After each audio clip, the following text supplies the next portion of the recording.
Hello everyone, and welcome back to another video. This is the 25th episode of the story, where Naruto is raised by Jiraiya and Tsunade. Remember to like, share, and subscribe to the channel after watching the video. So, let us begin. Please let it be good news, Jiraiya said to no one in an almost pleading tone, as he opened the sealed envelope. Upon reading the document inside, the Sanin's face soured, crumpled the paper into a ball, and tossed it to a nearby paper can. As with the last 3 reports he got from his ninjas gathering information on the last remaining Jinchuriki, it was negative. This was an unknown that needed to be solved as soon as possible. As far as Jiraiya knew, the remaining Jinchuriki, other than Naruto and Fu, were either Han of the Steam Armor or Killer Bee. Jiraiya was completely sure that it was the latter. Had Killer Bee been captured by the Akatsuki, Kumo would have retaliated in some way, not just because he was their last remaining Jinchuriki, but mostly because he was the Raikage's brother, and Jiraiya knew how emotional they could be. However, he couldn't just discard the possibility of Han being the last survivor, at least not until they had the confirmation that Killer Bee was alive.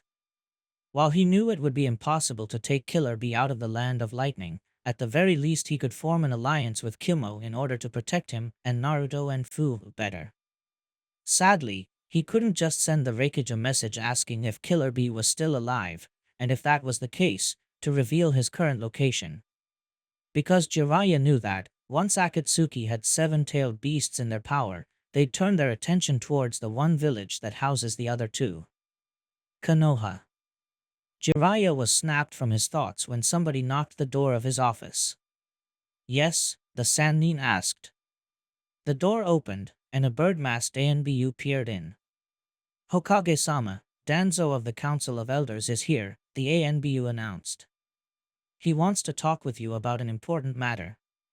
Fuck, just what I needed, a meeting with Danzo, Jiraiya grumbled under his breath, as he rolled his eyes.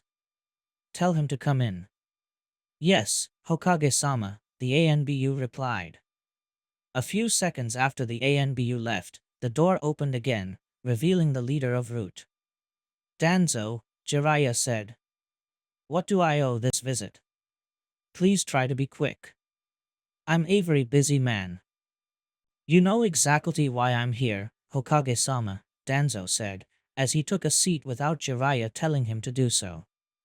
Our recent failures in curbing the Akatsuki threat has put us in a very delicate situation. I'm aware of that, Jiraiya dryly replied. Any other obvious things that you want to share with me?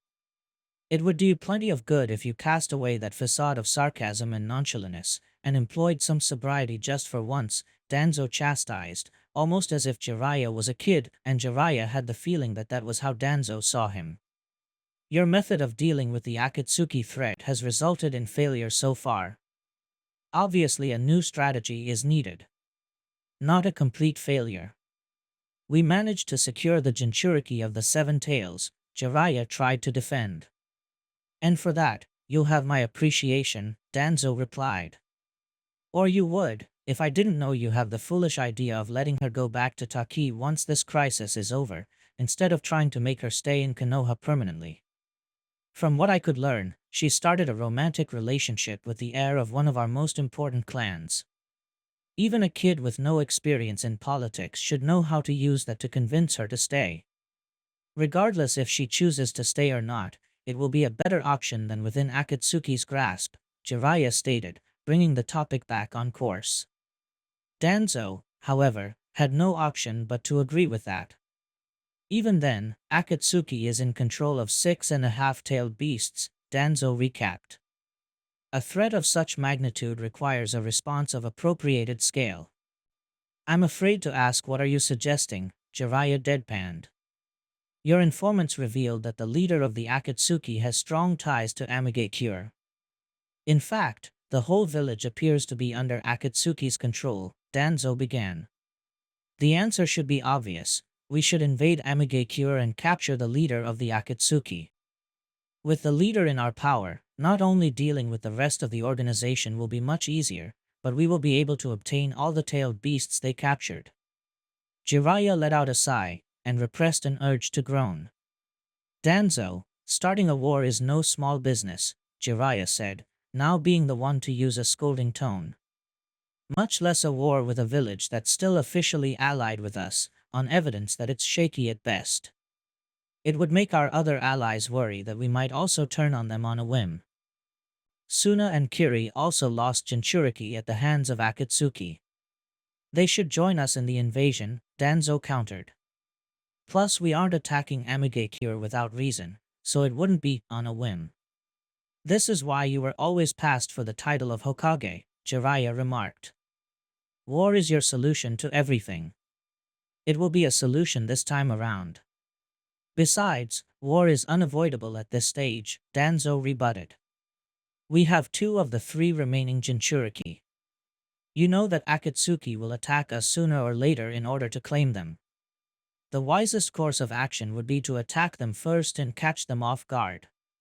You can hide behind Hiruzen's pacifistic nonsense all you want, it won't change reality, not the fact that I am right. There was a moment of silence as Jiraiya pondered Danzo's words. He wanted so badly to dismiss them, but he had to admit the war hawk had a point. And given the current situation, it wouldn't be hard for him to foster fear of the Akatsuki among the population and gain support for a war. And thus, Jiraiya did the only thing he knew he could in this situation. Thanks for letting me know your concerns, Danzo, Jiraiya replied, now sounding more polite. I'll meditate on them before reaching a solution. No meditation is needed to do such a thing, Danzo said, as he stood up and walked towards the door. But sure, take all the time you need if that's what it takes to quell your conscience. Danzo left the office, leaving Jiraiya struggling with his thoughts. Training Ground 8, Ice Release, 1,000 Needles of Death. Several ice spikes formed above Hinata and Kurenai, the former taking a step forward and slipping into a fighting stance.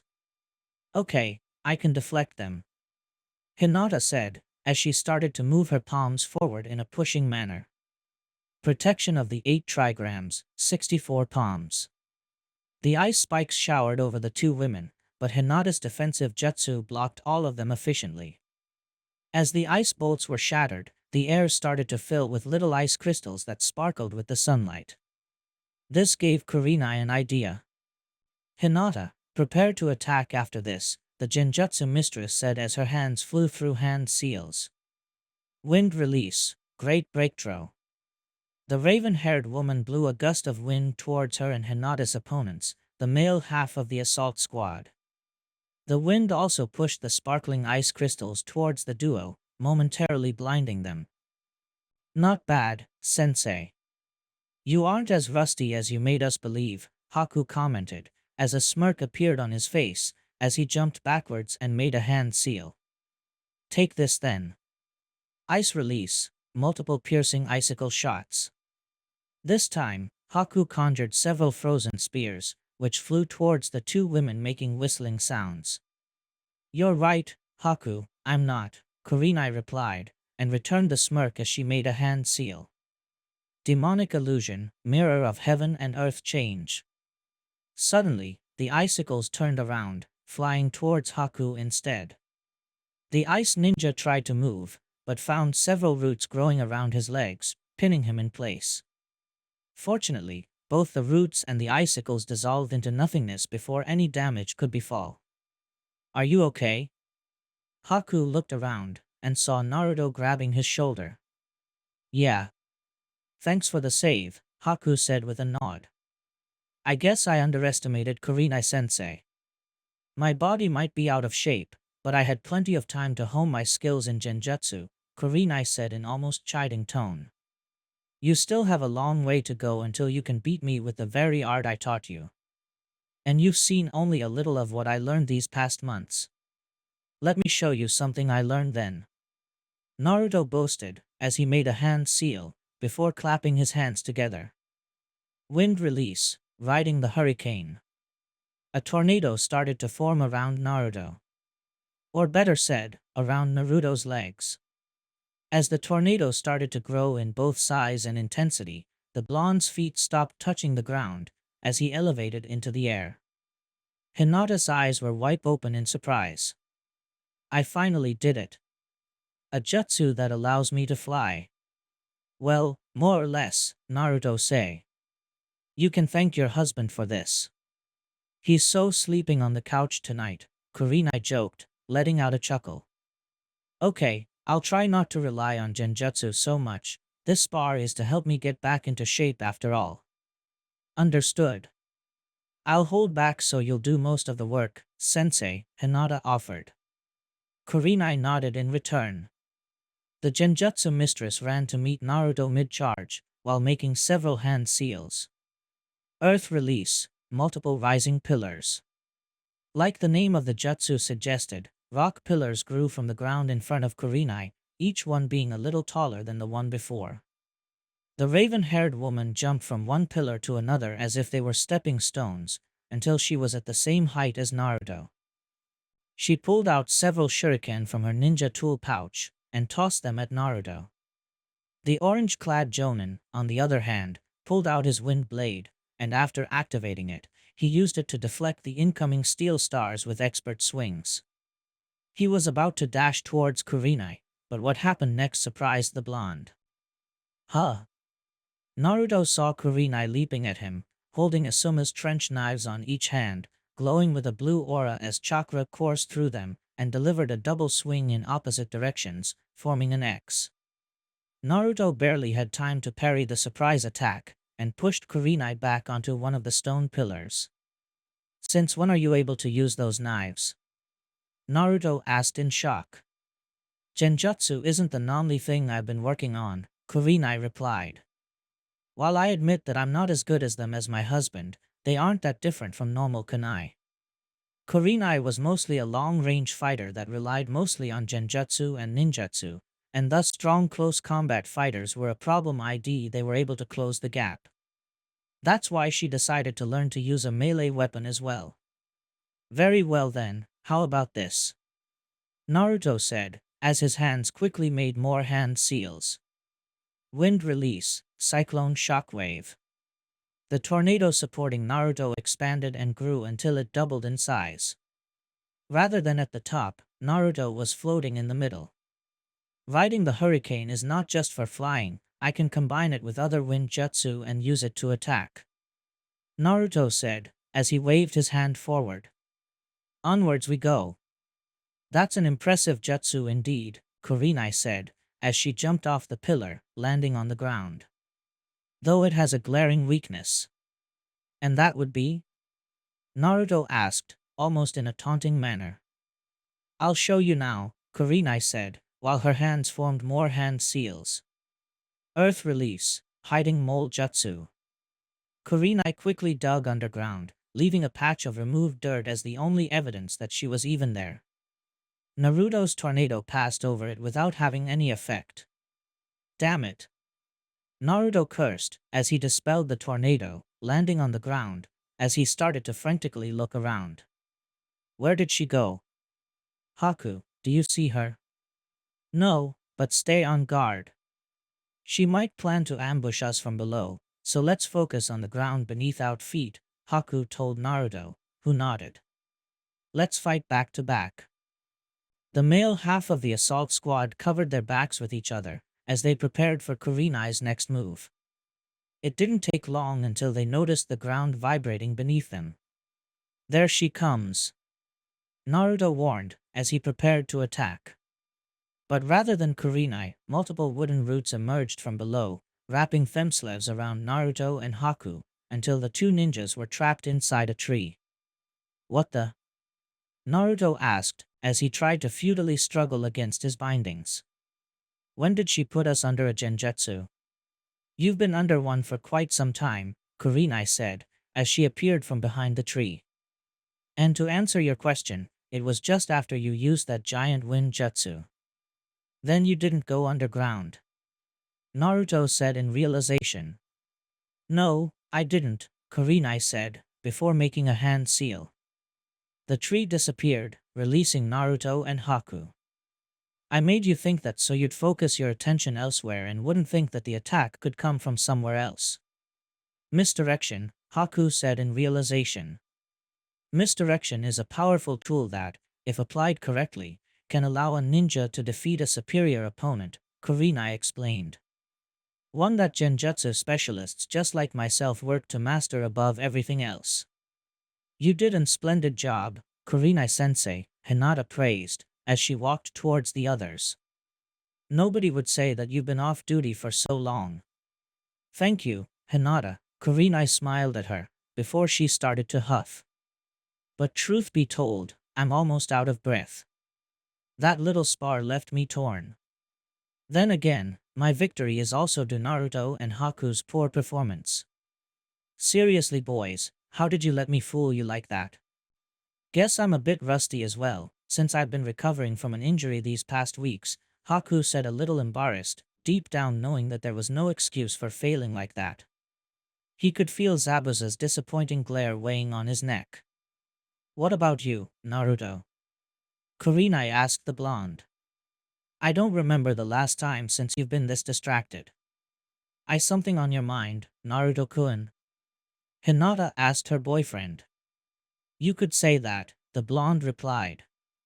I've been thinking in Akatsuki, and all the Jinchuriki we failed to save, Naruto-kun, Hinata said, almost in a worried tone. It's not what you think. I'm done playing the blame game, Naruto reassured his girlfriend.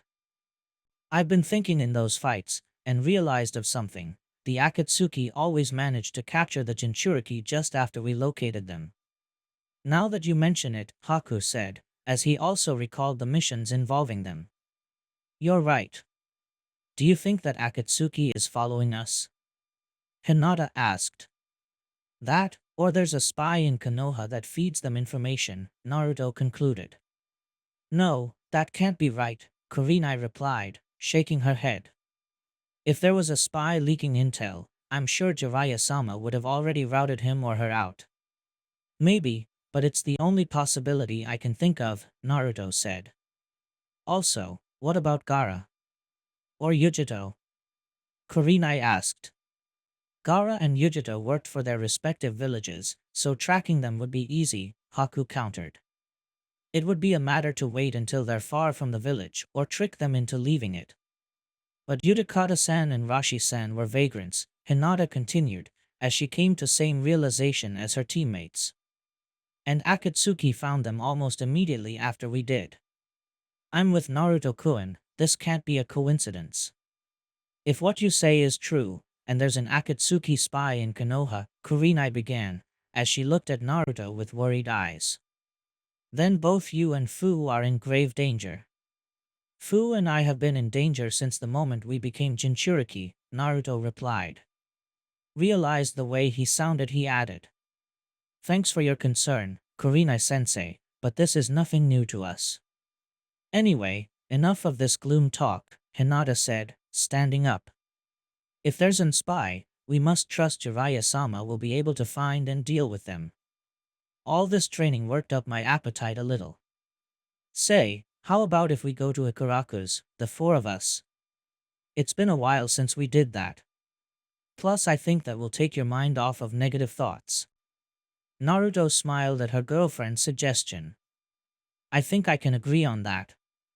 Root main hideout, somewhere under Konoha, careful nobody could see him. Danzo was sure Jiraiya had ANBU monitoring his every move, but the old war hawk knew how to evade them. The leader of Root entered his underground base. There, his two most trusted agents and bodyguards, Fu Yamanaka and Torian Aburame, were waiting for him. Welcome back, Danzo-sama, Torian greeted his leader. We hope your meeting with Hokage-sama went well. It went better than most other meetings, that's for sure, Danzo replied, as he started to walk, his two minions closely following from behind. He insists that this crisis can be avoided without declaring war on AIM. However, soon he'll be forced to face the facts. Time runs against him. Indeed. We need to take the war to the Akatsuki before they attack, Fu agreed. Those who take the initiative are the ones with greater chances to win a battle. Now is time to check how the progress on my other pet project is going, the leader of Root said. Please go and fetch Sai. Tell him I want to speak with him. Immediately, Danzo-sama, Torian said, as he and his partner vanished. About an hour later, Fu and Torian returned with Sai. The three of them were kneeling in front of Danzo. "Here is Sai, as you commanded," Torian said. "Very well, leave us alone," Danzo ordered. The two older rude agents stood up and left instantly. Some people would have called Danzo negligent for not having more people present. You never know who can be a spy among those who work for you. Of course, Danzo knew. He knew very well. And the answer to that question was none. He had made sure to break all the ninjas working for him before rebuilding them in his image. That method guaranteed a 100% rate of loyalty towards both him and Konoha. Danzo could tell his subordinates to die for no reason, and they would do so without even asking why. How many people could boast about that? Not even a Kage could. That's why Danzo was so sure of his agents' loyalty. Naturally, Danzo wasn't foolish enough as to trust them completely. He hadn't reached such an advanced age by being a trusting person. "Report," was all what Danzo said. As expected, the Hokage suspects that somebody within Konoha is leaking intelligence regarding Jinchuriki to the Akatsuki, his agent said. So far, he has been very secretive about this issue, but has been working to rout out the potential spy. Of course, Danzo nodded. Like his sensei, Jiraiya may be an idealistic fool, but one should never make the mistake of underestimating either of them. Continue, Sai. As we suspected, he did task Ino Yamanaka with this mission. So far, nobody knows about it.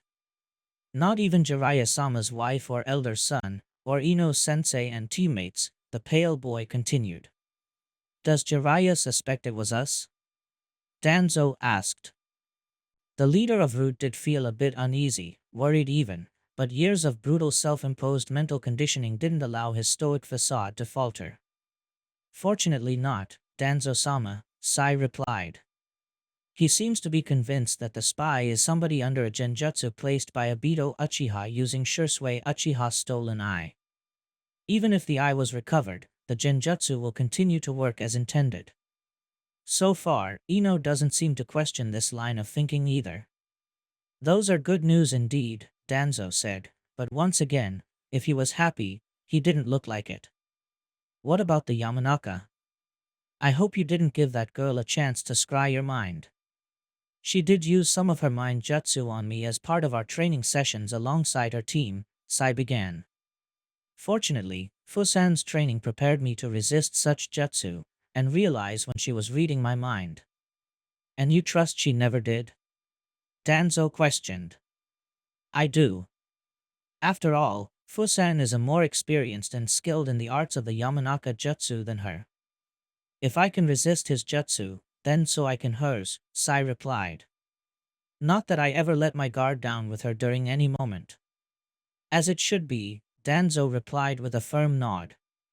"You know, it was a fortunate chance that the Yamanaka heiress showed interest in you, Sai.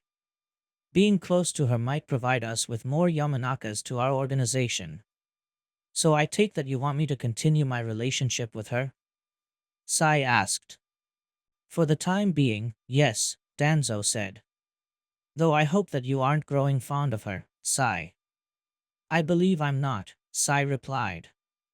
Danzo's only visible eye narrowed. "You believe?" "Ino has been trying to undo the mental training I received at Root," Sai explained. "So far, I've made her believe she's making progress. However, even with my best efforts, it's logical to think that spending so much time with one person might end up influencing you to some extent." "A logical assumption, yes. For regular people, not Root ninja," Danzo harshly reprimanded. "Emotions are a weakness no good ninja should be prey of. It was thanks to the girl's emotions and, dare I say, hormones, that we were able to place an agent following her every step without her being none the wiser. However, we can't allow your mind to be poisoned by such nonsense.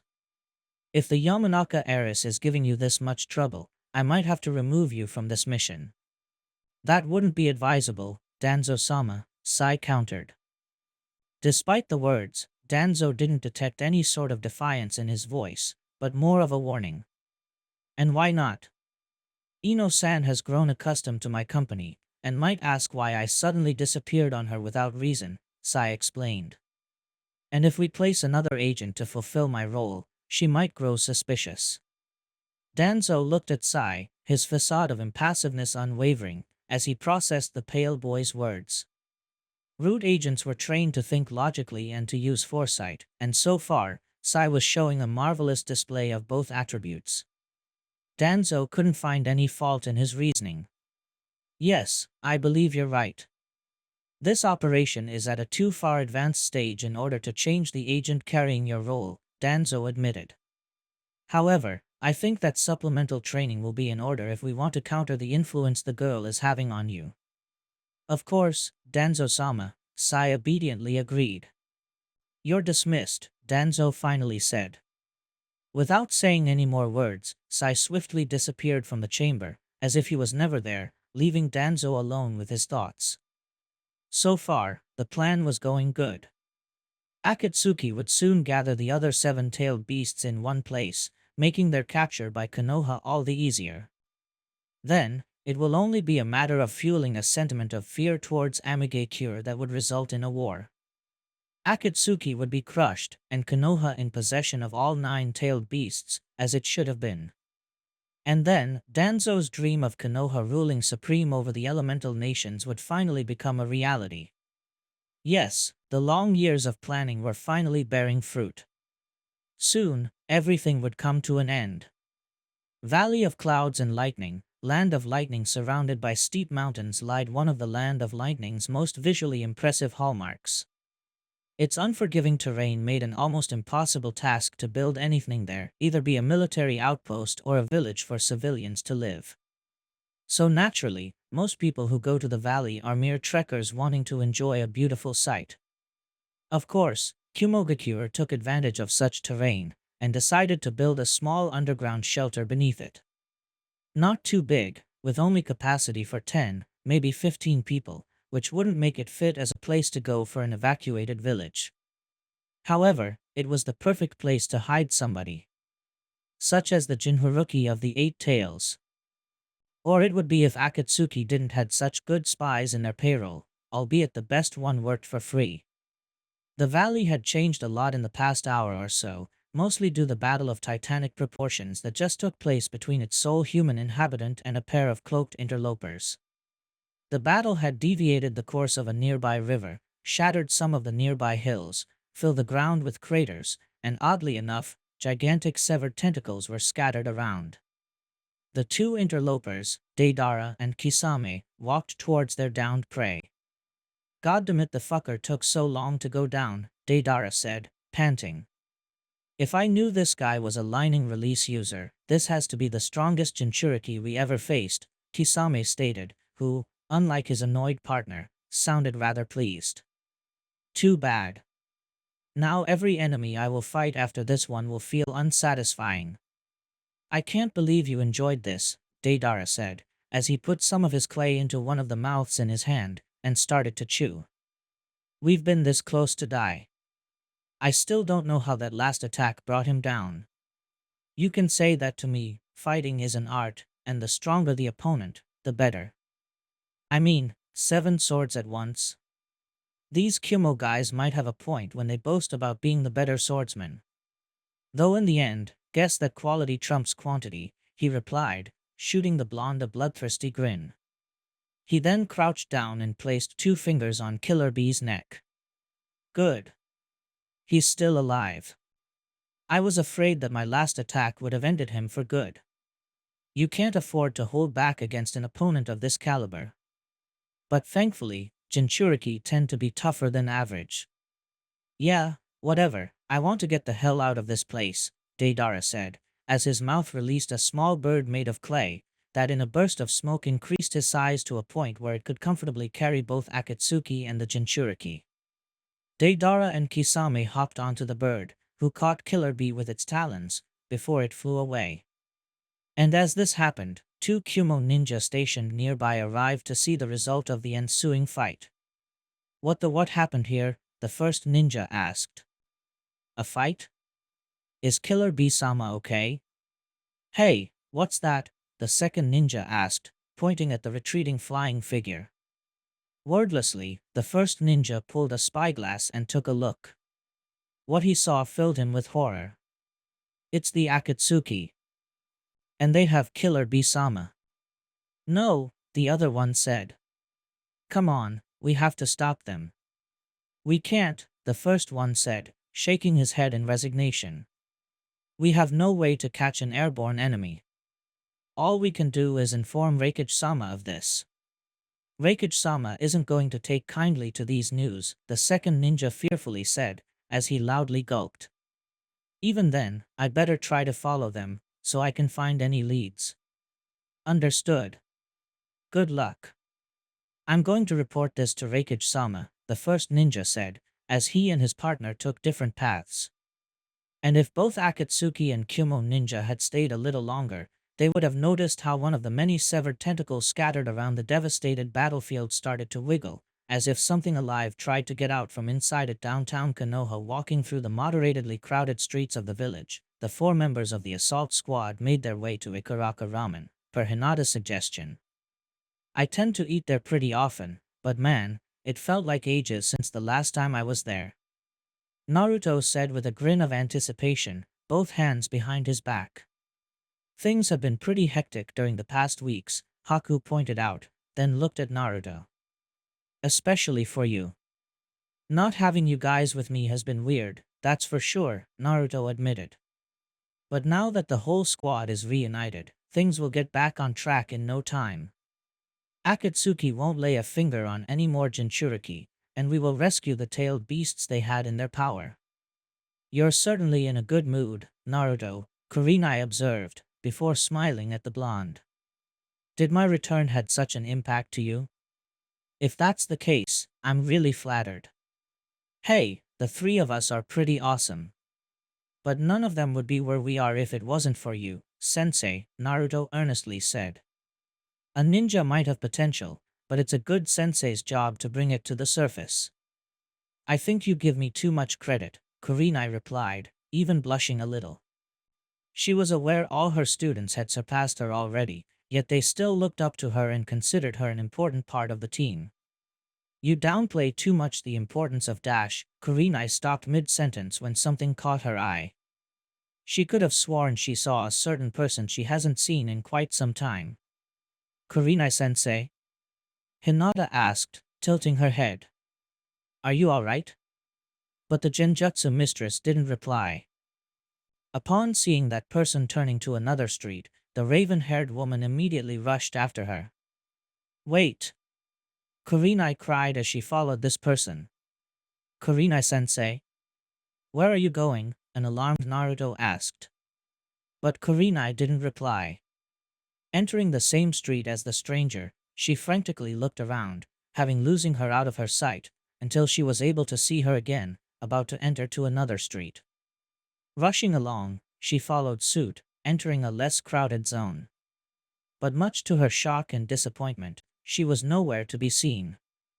I swear it was her, Kurenai mumbled to herself, before sighing in defeat. How I wish I had a Byakugan, or were a censor at the very least, Kurenai-sensei. Naruto yelled, as he and his teammates ran towards their sensei. What's going on? Shaking her head, Kurenai turned around, and forcing herself to smile. Don't worry. I thought it was somebody I met some time ago. But I guess that my mind was playing with me. Come on, let's go to Ikaraku already. For the time being, her students didn't pry for any more questions, but she knew that it wouldn't last. And indeed, once they were at Ikaraku's and placed their orders, Naruto's overwhelming curiosity got the best of him, and asked.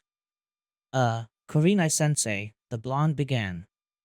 Who is this person you thought you saw? Everybody could see how Kurenai's expression turned somber, and the blonde immediately regretted asking that question. Still, Kurenai wasn't mad at him, not after that little display from before.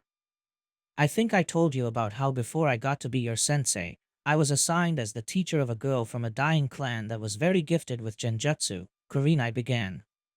Yes. Yakumo Kurama, right? Hinata asked. A bit surprised that Hinata remembered that, Kurenai nodded. And you know what happened to her. This time, nobody said anything, but they knew that she had died in a fire alongside her parents, putting an end to her clan forever. I think I saw her among the crowd, Kurenai said. And foolish me, I thought she was alive. That she somehow had survived the fire and went to live on a secret life. What a stupid thing to think. Don't say that, Kurenai-sensei, Hinata told her. I sometimes mistake some of my clan members with my father. It's possible that you just saw a girl who happened to look like her. Yes, that appears to be the most logical explanation, Kurenai admitted. But the thing is, this is something that never happened to me before. It's not that I haven't lost people I cared for during my life. There's a first time for everything, Naruto said, shrugging a little. Don't dwell too much on it. That moment, Ikaraku walked towards them, placing the bowls of ramen in front of the four jonin. Alright, your orders are ready, the ramen chef said. Hope you enjoy them. Thanks, old man. Naruto cheerfully said, as he split his chopsticks and digged in as if there was no tomorrow. Well, when you think about it, people coming back from the dead isn't that impossible, Haku observed. Take a look at Kakashi-sensei's teammates, Obito and Rin. Both of them were thought to be dead, and the two of them turned out to be alive and well. More or less. While nothing would make me happier than to learn that my former apprentice survived, I would hate to see Yakumo turned into another Obito, Kurenai replied, as she slowly ate. It's kind of a grim thought, but there are some times where death is the better alternative. Hinata sighed heavily. And here I thought that bringing you guys here would distract you from such kind of thoughts. Sorry, Hinata, Kurenai said, as she tried to put on a smile. It's just that, well, seeing that stranger reminded me of Yakumo. But don't worry, from now onwards, any sort of topic that it's remotely gloomy or grim shall be banned. I can agree with that. Naruto cheerfully said. Old man, another bowl. Kurenai's eyes shot open, staring at Naruto's empty clean bowl, before looking back at her barely started one. She closed her eyes, and shook her head. I definitely missed this. As they eat, their conversation started to shift to more casual and light-hearted topics, just as Hinata had hoped. While Kurenai and Haku were full after just one bowl, Naruto and Hinata ordered several, with Hinata surprisingly eating more than Naruto, who apparently took Hinata's large appetite as some sort of challenge.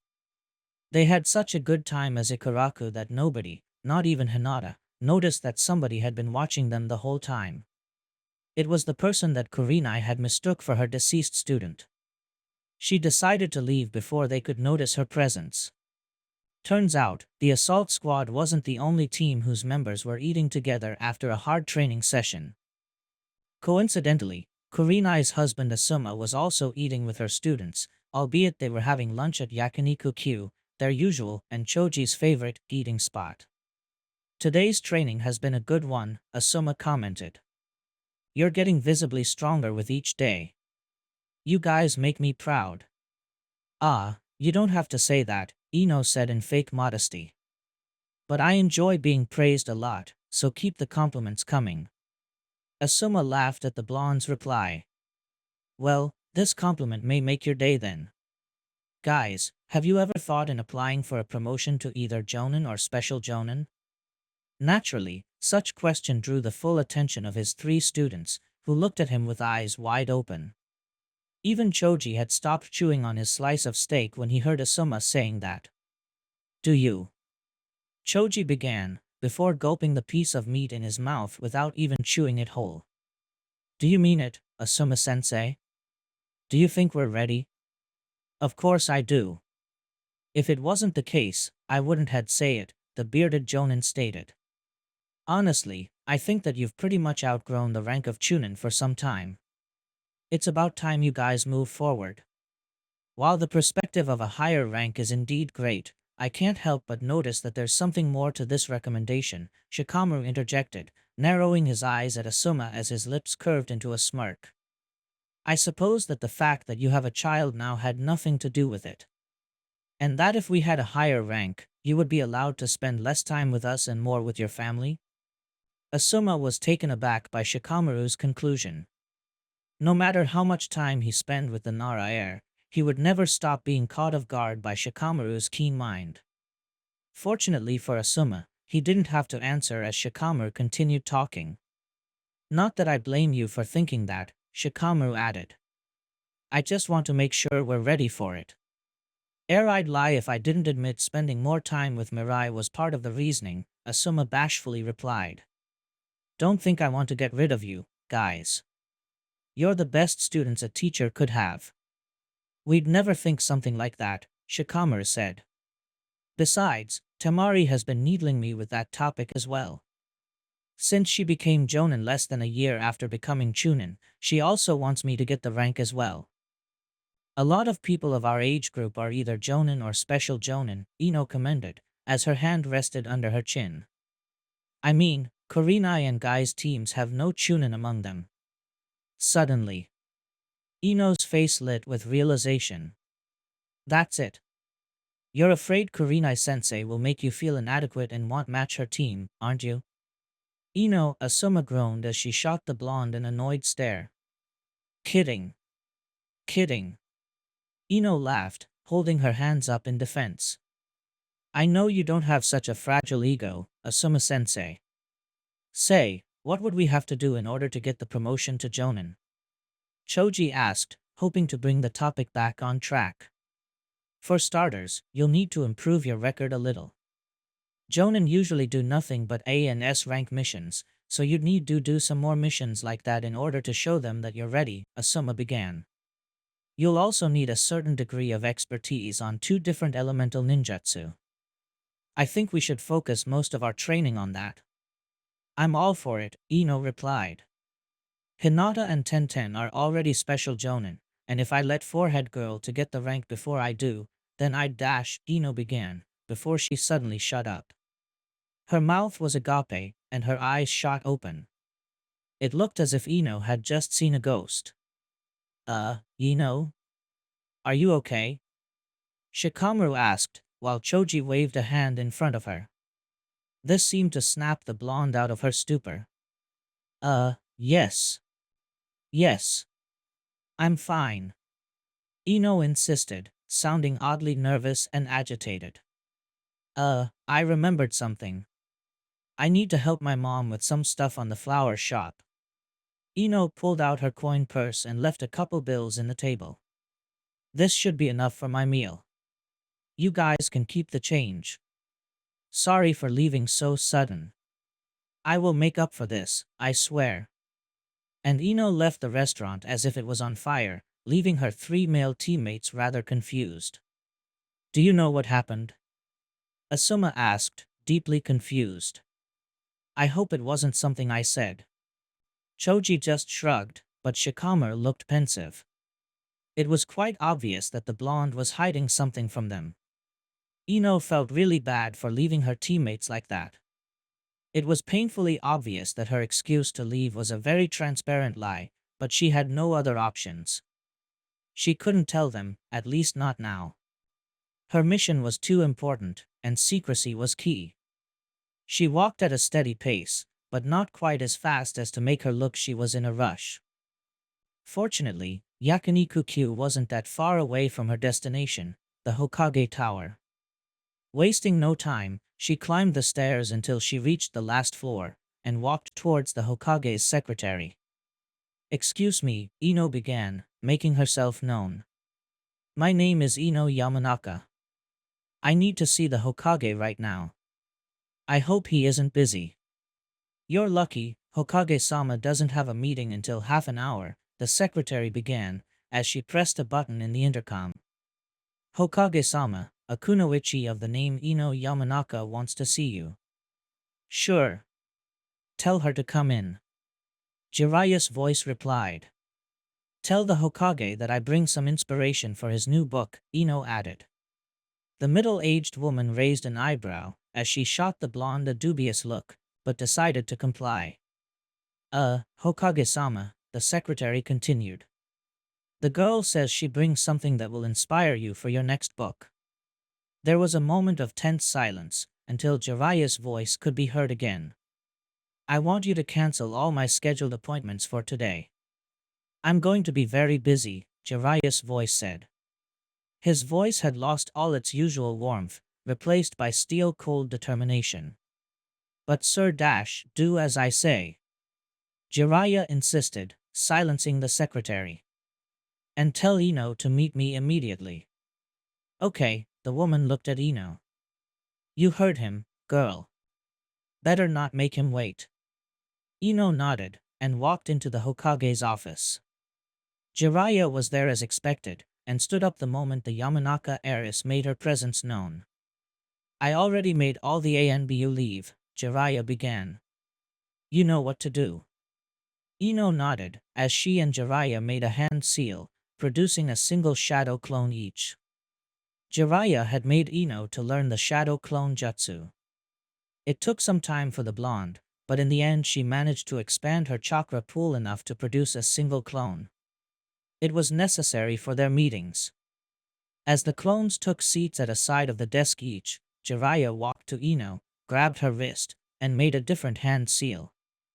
The next second, they weren't inside the office anymore, but inside the stomach of a giant toad. Jiraiya remembered the first time she had brought Ino there. The poor blonde had emptied her stomach upon realizing where he took her. However, it was the only place they could talk 100% sure nobody would listen to them. So, what is it? Jiraiya asked, already dreading the answer. It is as we feared, Hokage-sama, Ino began. It is Danzo who has been leaking information to the Akatsuki. Boy, I wasn't expecting so many people here, Naruto said, as he looked the crowd around him. Whatever happened, it must be big for Hokage-sama to gather this many people, Haku observed. Kurenai's assault squad started their morning routine as usual, with some training before seeing any mission that could suit them. After half an hour or so, an ANBU had appeared, requesting the three of them to meet with the Hokage at the Hokage Monument. It was an odd choice of place, given that Jiraiya often briefed every team he tasked a mission with in his office. No wonder Jiraiya-sama told us to meet him here, Hinata added. His office is pretty big, but I doubt it could fit this many people. There are a lot of known faces, Naruto said, as he scanned the crowd. There's Shizunichan and her team, Team Bushibrow Sensei, Team Kakashi, Team Asuma as well, Hinata continued. But oddly enough, Ino-san isn't with them. Maybe she's indisposed. Naruto guessed, sounding unsure. Maybe she ate a lot and now is bedridden with indigestion. That doesn't sound like Ino-san at all, Hinata replied, shaking her head, before smiling at him in a teasing way. That sound more like you, Naruto-kun. I can also see some ANBU, as well as several military police members, Kurenai said, speaking for the first time. Whatever happened, it must be big if Hokage-sama needs so many people. Do you think it has to do with the last Jinchuriki? Naruto asked, sounding rather agitated. Given our string of failures, I wouldn't put past Dad to send an army to secure him. It's a possibility, yes, Kurenai conceded, a hand resting under her chin. Though sending this many people to a single mission has a lot of drawbacks, such as dash, it seems we're about to find out, Sensei, Hinata interrupted the raven-haired woman, as she nodded towards Jiraiya, who was walking towards them. Wait, isn't that Ino walking behind him? Naruto asked, narrowing his eyes. Seems to be the case, Kurenai said, looking as puzzled as her students. Anyway, now let's be quiet. I'm sure Hokage-sama will explain what's going on. All the ninjas present there immediately stopped chattering with each other and stood to attention once the Supreme Commander of Konoha got closer to them. He scanned the crowd, and smiled while nodding, confirming that all the people and teams he had summoned were indeed there. Greeting. I know what you're thinking. Yes, this is highly unorthodox, even for my standards, the Hokage acknowledged. However, time is of essence, and I couldn't afford to debrief every team and ninja present here one by one. The reason as for why I gathered you here is because we're going to carry out an operation against an enemy of Konoha which has been hiding within the village itself. Said enemy is the Black Ops organization known as Root, headed by Danzo. I'm sure that name rings a lot of bells. Naturally, this revelation caused a lot of people to murmur among themselves worriedly, with some even asking what was going on. It was known that Jiraiya and Danzo didn't get along, but this was going too far. What did Danzo do to merit this? An ANBU asked. Rest assured that everything has an explanation, Jiraiya continued, hoping to soothe their concerns. I had the feeling that there were spies within the village that leaked our intelligence to our enemies. More specifically, regarding those related to our operations of search and rescue of Jinchuriki. Now I know that it was Danzo's group the one behind these leaks. What they expected to gain by helping our enemies, I don't know. Do you have any evidence on this? Another ninja asked. Ino then took a step forward. I've been tasking Ino Yamanaka here with a counter-espionage mission. Sadly, it took us quite some time, but we finally have the proof needed. Without being told, Ino started to speak. I've been following one of Danzo's agents, whose name is Sai. Thanks to my clan's psychic jutsu, I was able to collect information that incriminates Danzo en route. Said information has already been shown to the people in the T&I department, as well as the Council of Elders. I knew that guy was trouble the moment I laid my eyes upon him, Sasuke said within the crowd. Well, it's a relief to see that Ino wasn't being manipulated by that asshole, Sakura added, and had to raise an eyebrow when she realized of the implications. Actually, it was the other way around. Didn't know Ino had it in her. I remember telling you that you should give Ino a little more credit, Sasuke reminded his girlfriend. She's a kunoichi after all. Near them, another Uchiha was also talking to his romantic partner. Even if said Uchiha was usually really nice and friendly, today he was shaking with anticipation. Shursui never forgot the confrontation with Danzo 8 years ago. It's hard to forget when somebody gouges your eye out. And even harder if said someone gets away scot-free. If it wasn't for Danzo, Shursui thought. The Uchiha insurrection and all the pointless bloodshed it caused could have been averted. Today, you will pay for your crimes. The Uchiha was snapped out of his thoughts when a hand grabbed his. A hand he knew too well. Shursui? You okay? Shizun whispered her husband. Don't worry, I'm fine, Shursui replied, grinning at his wife. Let's say that I've been waiting this day for a long time. I can imagine, the medic Nin replied. Though try not to get too carried away, okay?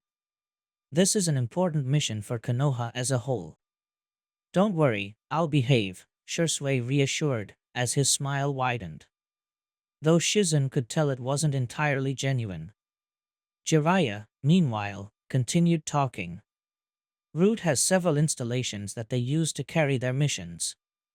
Of course, none of them is their general HQ, Jiraiya stated.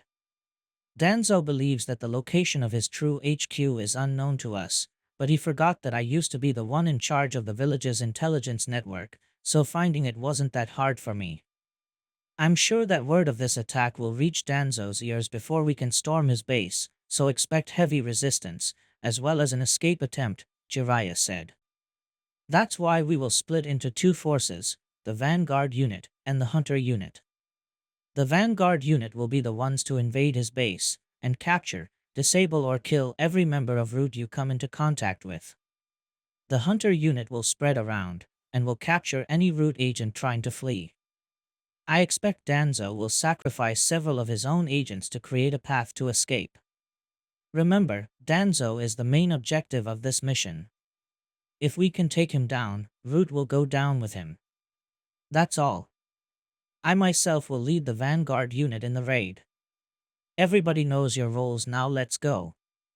Jiraiya jumped off the cliff, using the carved faces as footholds, until he reached the village, and headed towards the main Root HQ, with the ninjas of the Vanguard unit closely trailing behind him. Meanwhile, the many squads that composed the hunter unit moved into their positions. As this happened, three people were observing the display. These three persons were Koharu Udatane, Hamura Mitokado, and Hiruzen Sarutobi. The retired Hokage looked at the rushing ninjas with melancholic eyes. To think that it would end like this, Hiruzen began. Danzo, just what did you do? Guess it's a good thing we didn't offer the hat to Danzo when he asked for it after the Uchiha insurrection, Koharu said, shaking her head. I believe Danzo had the skills to be a competent Hokage, Hamura replied, earning a glare from the other counselor. Though, his warlike tendencies made him an unsuitable candidate. Not to mention that further militarization of the village isn't what people wanted after the horrors of the Uchiha insurrection. Danzo was also too stubborn. He always believed that his ways to solve problems were the only correct ones, Koharu continued. But to leak information to the Akatsuki, Danzo and I used to be friends, Hiruzen solemnly said, before straightening himself. And I used to believe that, despite our differences, he loved this village as much as I do. But sadly this treason cannot go unanswered. I'm sorry, old friend. I deeply lament this had to end like this.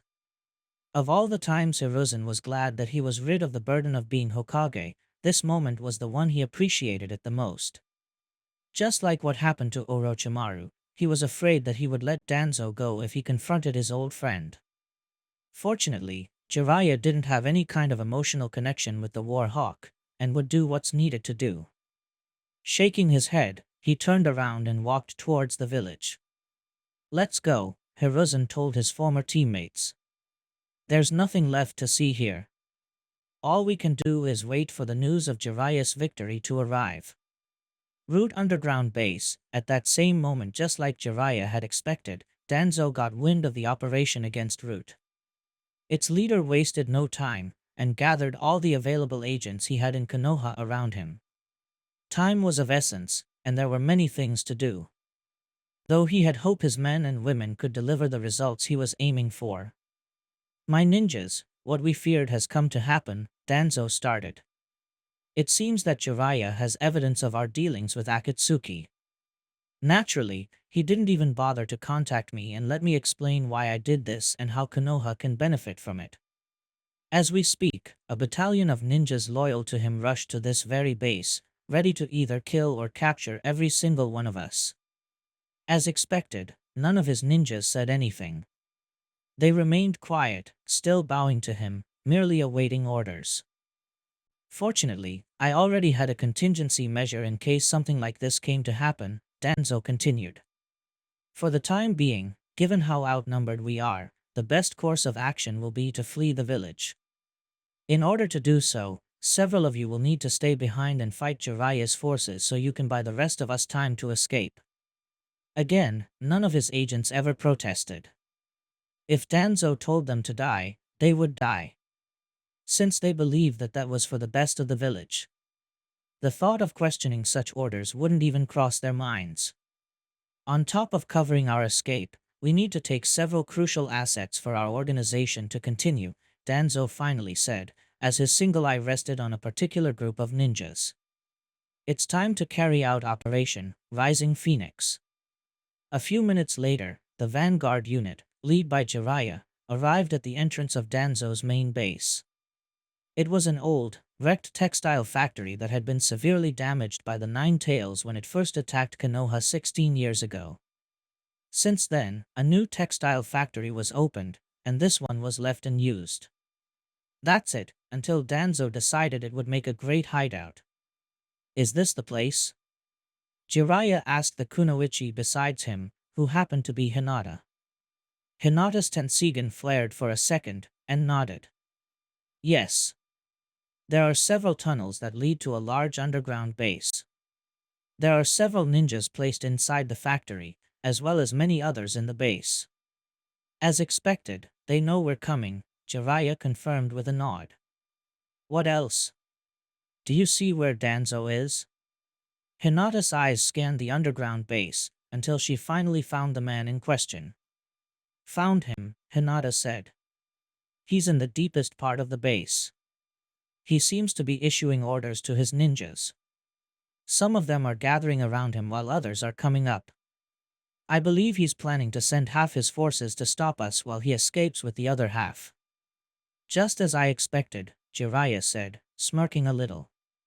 Even if Danzo escapes our grasp, and I think it's a possibility, the hunter unit is going to give him a really nasty surprise. Now, if he plans to ambush us, it would be best to send somebody who's utterly and completely expendable. Naruto. The blonde protested. Who are you calling expendable?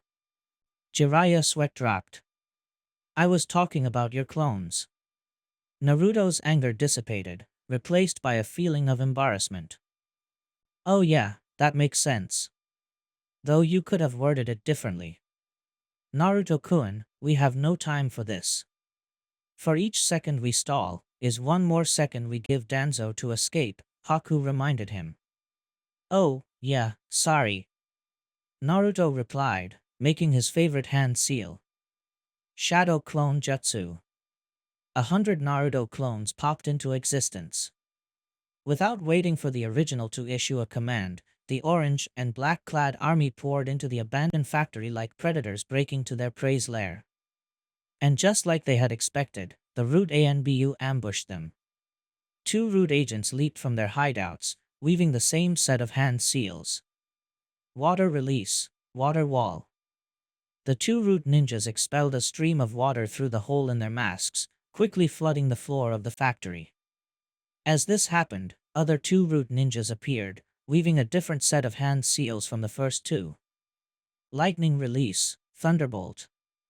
Their hands started to crackle with electricity, before they shot lightning bottles from their fingertips at the ground below.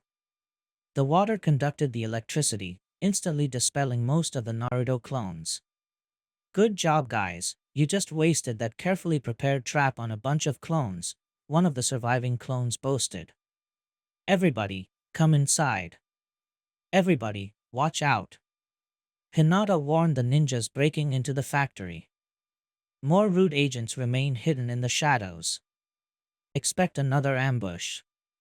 Just as Hinata had said, more masked Root ANBU jumped out of their hiding spots and tossed kunai with paper tags attached to them. It didn't take a genius to realize what they were. Explosive tags. Take cover. Asuma warned. Those aren't explosive tags. Hinata shouted. And indeed, upon closer inspection, they could see they had both a different color, dark blue rather than the usual faint yellow, and sealing patterns. The mysterious paper tags started to glow with a pink light, and suddenly an array of seals quickly started to spread all around the ground. Once the array was complete, they started to glow with a blue light, and the effect was immediate. Ah, what the hell? Ino protested, as she was frozen in place. I can't move. Me neither. Sakura replied.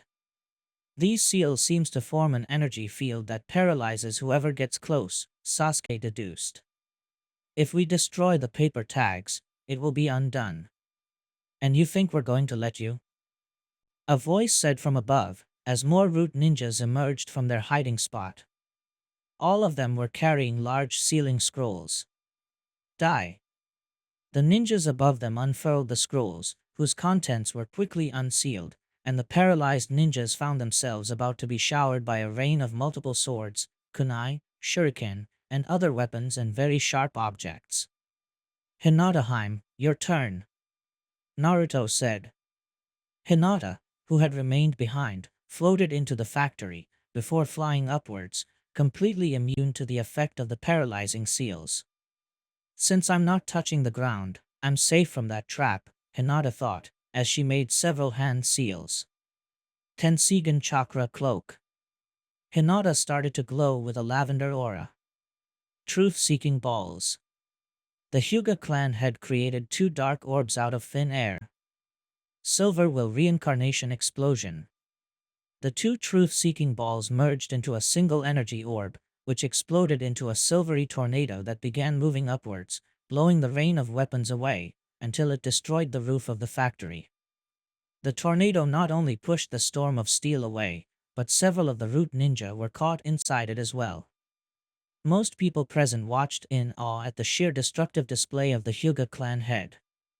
"Well done, Hinata," Jiraiya praised, snapping the others out of their astonishment, before using a fire jutsu on a section of the ground. The section now revealed a tunnel that led underground. "Hinata Haim and I will take care of this and secure the building," Naruto volunteered, as he proceeded to produce more clones. "The rest of us, go downwards." "Very well then, son," the Hokage agreed, before turning to the rest of his troops. "Everybody, go inside. Beware of any traps." The entrance tunnel to the underground base was very narrow and only allowed them to move in rows of one. Even if the tunnel itself was devoid of traps, such bottleneck was perfect for an ambush at the other end. "Hokage-sama, there are a multitude of ninjas waiting for us to come out at the other side of the tunnel," one of the Hyuga Anbu accompanying them warned. "As I imagined," Jiraiya said, as he bit his thumb. "Don't worry, whatever they're planning, I'm sure they're not accounting for what comes next." At the other side of the tunnel, a large group of root ninja waited patiently for their enemies to appear. The sensors had already warned them of their presence, and now they could hear them talking, even if they couldn't discern their words. Several agents were surrounding the tunnel's exit, ready to strike at whatever came out of that gate. And it seemed it would be Jiraiya, the Hokage. Danzo had told them that he would lead the attack, and to make him a priority target. Yes, getting rid of that weak Hokage would be a huge service to Konoha. However, those who underestimate Jiraiya would pay for it dearly, and the Toad Sage was about to show why he was a living legend. Summoning Jutsu. There was a burst of smoke, followed by a large, 6-meter-tall toad, breaking through the tunnel, tearing it apart completely. The toad was blue-skinned with a yellow belly, holding a kanabo in one hand and a rectangular metal shield in the other. While the root agents didn't expect something like that to happen, they didn't hesitate and unleashed a barrage of elemental ninjutsu on the toad. "Yikes," the toad cried, as he hid behind his metal shield. "Sorry, Ryoko, but you were the best one to use for this situation." Jiraiya hastily apologized as he leaped above the toad. "This place is too small to summon the larger toads, and Ryoko's shield makes him the perfect candidate for a meat wall. Though I'd better not say that out loud." Jiraiya thought aside from that, Ryoko also blew a huge hole in the wall connecting the tunnel, destroying the bottleneck and thus allowing the Konoha ninjas to pour into the base in large groups, while also using the giant toad as a meat shield. "Goddammit, why is that when I'm summoned, is to be used as an improvised shield?" Ryoko complained. "It's because I carry a shield myself." "Again, sorry, Ryoko. I promise I'll make up to you," Jiraiya told him, as he engaged in combat with a root Anbu that carried 2 swords. "You better," Ryoko complained, before he noticed what was going on. "Hey, wait a minute, all these guys are Konoha ninja, what gives?" "Let's say we managed to find that they weren't as loyal to the village as we thought," Jiraiya replied, as he traded blows with the dual-wielding ninja. This is going to be rather complicated," the toad grumbled as he looked at the battlefield around him. "You guys are wearing the same clothes and all that, it's okay. Just stay there and cover our ninjas as they enter this place," Jiraiya told the giant toad. A few seconds into the fight, circular ceiling patterns started to appear all around the ground. While some of them didn't know what they mean other than a potential trap, many others, specifically those who took part in the Kurogakure Civil War, remembered very well what was going to happen. Still, every ninja, root or otherwise, jumped backwards to give the seal space. "You have to be kidding me," Sasuke groaned. The seals started to glow, until produced a burst of smoke each. And from the smoke, a humanoid mechanical construct emerged. "Chakra golems," Jiraiya hissed, narrowing his eyes. Did Danzo steal the blueprints as well? These golems resembled greatly those used by the Blood Mist, except that they were black with red highlights instead of red, and had Konoha's crest on them instead of Kiri's. Jiraiya could also see that they had more sealing patterns written all over their steel plating than those Naruto and the others brought from Kiri. The fight had become much more difficult. What are those things? The Konoha Anbu asked. The chakra golem started to hum as the Fuinjutsu patterns across their chassis started to glow with a blue light, signaling that they had been activated. Recognizing the Konoha ninjas not affiliated to Root as enemies, the mechanical creatures stomped towards them. They're chakra golems. Mechanical constructs animated by Uzumaki Fuinjutsu and powered by chakra, Karen quickly explained. Some Konoha ninjas started to form hand seals, but the redhead interrupted them in time. They can absorb ninjutsu, so only those who are good hand-to-hand combat should fight them. Too bad we didn't brought Tenten-chan's team, Haku lamented. Gai-sensei and Lee-sen would make short work of these machines. Thank goodness I'm here to trash these pieces of scrap, Sakura eagerly said, as she took a step forward while punching the palm of her hand. Come on. The Pinkette lunged towards an incoming golem, delivering a brutal chakra-enhanced punch to its chest, blowing a large hole on it. The force of the attack was such that the golem was hurled backwards, before slamming against a wall. Were those golems this fragile, or it's me who became stronger? Sakura wondered aloud, enjoying the situation. Who cares? The faster I can get rid of them. Guys, cover me while I trash these overgrown toys. Sakura dashed towards another golem. Two Root ninjas, a large man carrying a massive sword, and another, smaller man wielding bladed tonfas. However, the two of them were unable to reach the Pinkette, as their weapons clashed against a katana and a shoto. Sasuke Uchiha was the one holding the blades parrying their weapons.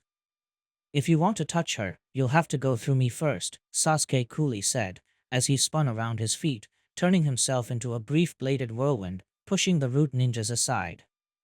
Thank you, Sasuke-kun, Sakura said, as she was about to reach the second golem. Now let's turn you into scrap metal. However, before Sakura could reach, one of the seals in the golem's chest plate started to glow. Then, a circular sealing pattern spread from the golem's feet, covering an area of 2 meters in radius. And the moment Sakura entered the sealed area, she was paralyzed on the spot, much to her shock and confusion. What the? Sakura asked, as she struggled to break free. What's going on? Why can't I move? This is like being trapped by Shikamaru's jutsu. The golem stomped forward, and raised one of its massive fists in order to crush the Pinkette. Sakura let out a scream. Sakura! Sasuke shouted, as he tried to help her, but the large man with the broadsword got in the way. You're not going anywhere, Uchiha, the man shouted, as he brought his sword down, forcing Sasuke to parry. Get out of my way! Sasuke hollered, while delivering powerful and swift blows with his katana. Ice release, ice barrier. Just when the golem's fist was going to hit the defenseless Sakura, a wall of ice developed between the two of them. The mechanical warrior hit the frozen barrier, but only soused in cracking it a little. The cracks quickly disappeared as if the ice had a healing factor. As this happened, Karen rushed forward, making a hand seal. Adamantine sealing chains. Several chains wrapped around the golem, pulling it back, and thus releasing Sakura from the Fuinjutsu paralysis trap. Wasting no time, the Pinkette climbed the wall of ice, and used it as a springboard before jumping into the air. Heavenly foot of pain. Sakura landed feet first into the downed golem, the impact shattering it into tiny pieces of metal. She looked at Haku and Karen, and smiled in gratitude. Thank you, guys. A second later and I would have been a goner, Sakura told them. It seems that this golem's no more tricks than those we fought in Kiri, Haku observed. Better advance with caution.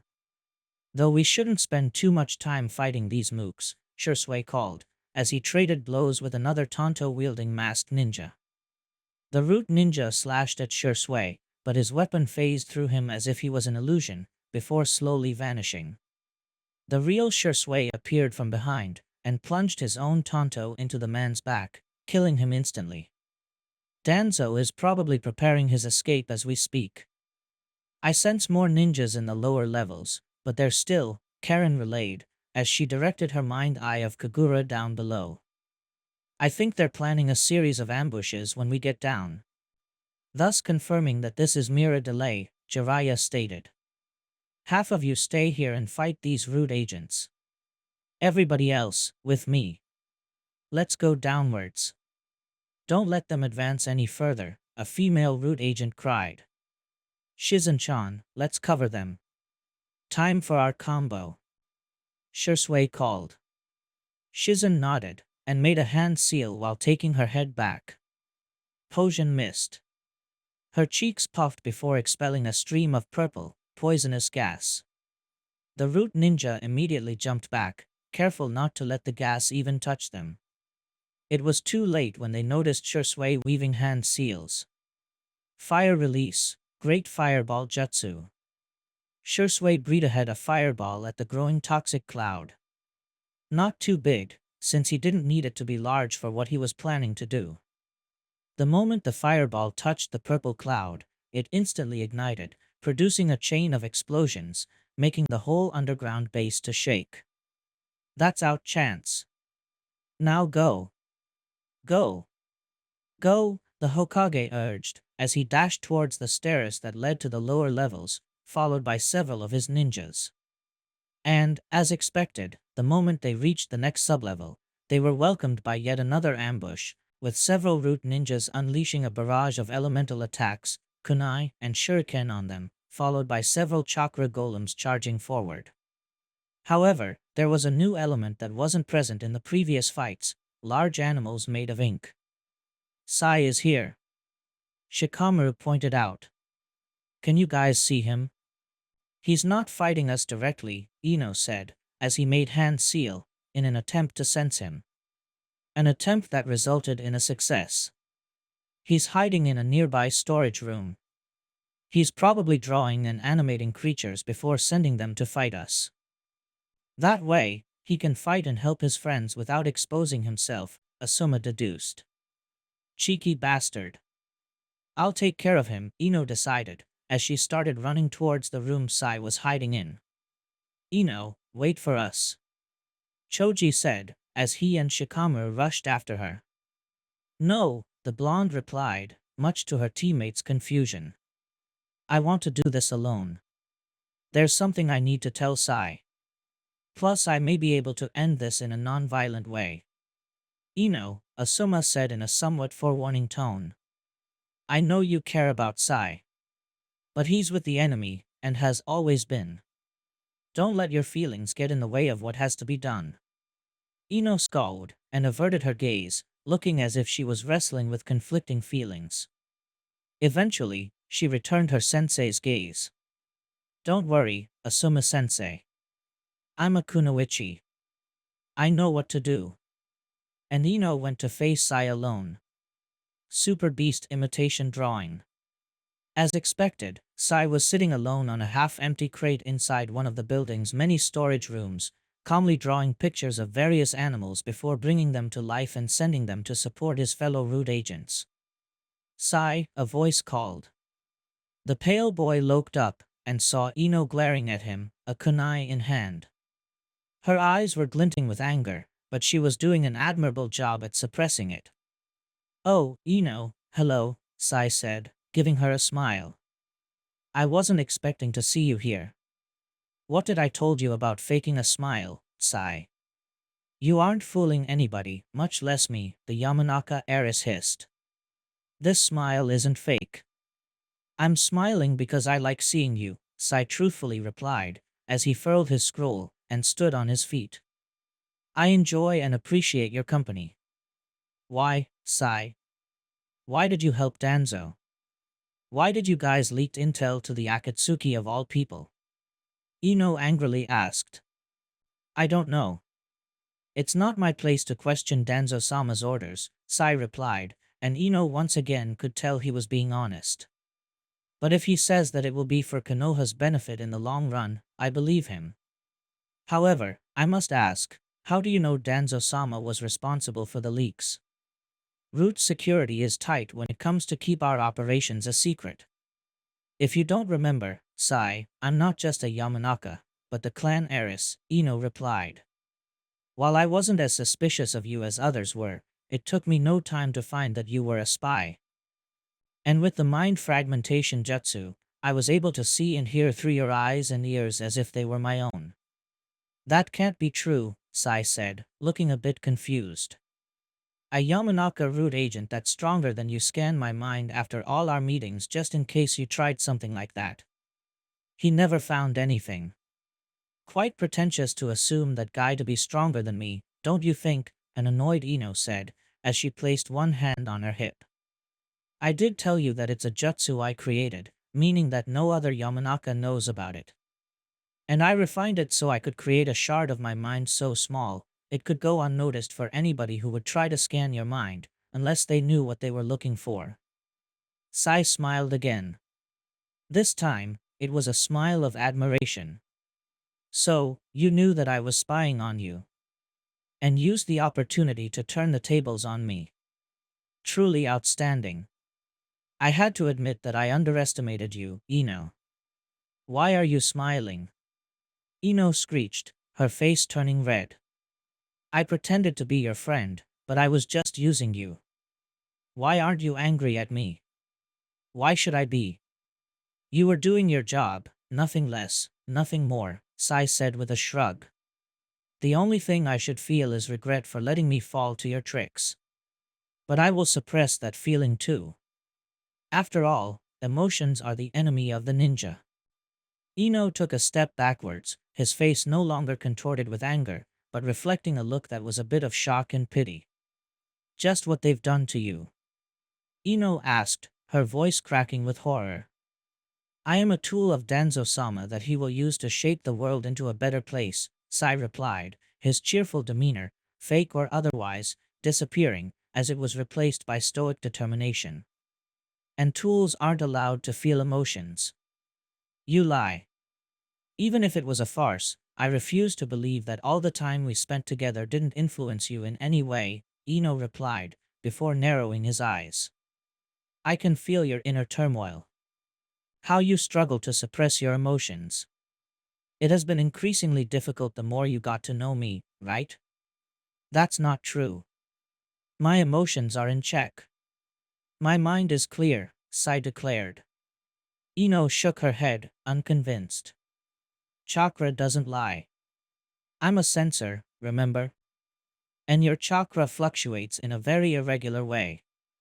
Your chakra isn't that of a calm person.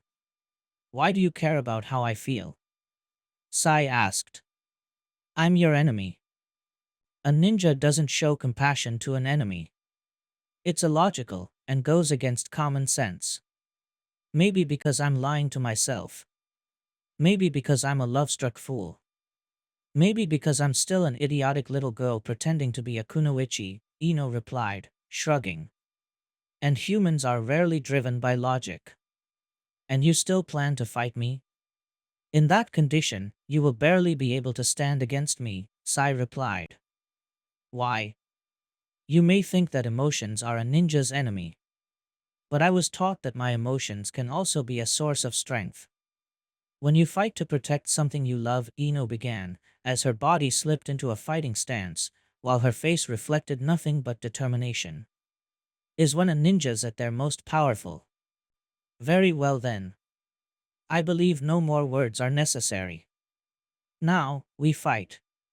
Show me this power of yours, Ino, Sai challenged. Ino's lips curved into a smirk. It will be a pleasure. True to his words, Sai didn't say anything. Instead, he pulled a smaller scroll, unfurled it, and started to draw something on it at a lightning speed pace. Super Beast imitation drawing. Several inky black snakes jumped out of the scroll, and quickly slithered their way towards Ino, hissing loudly as they came closer.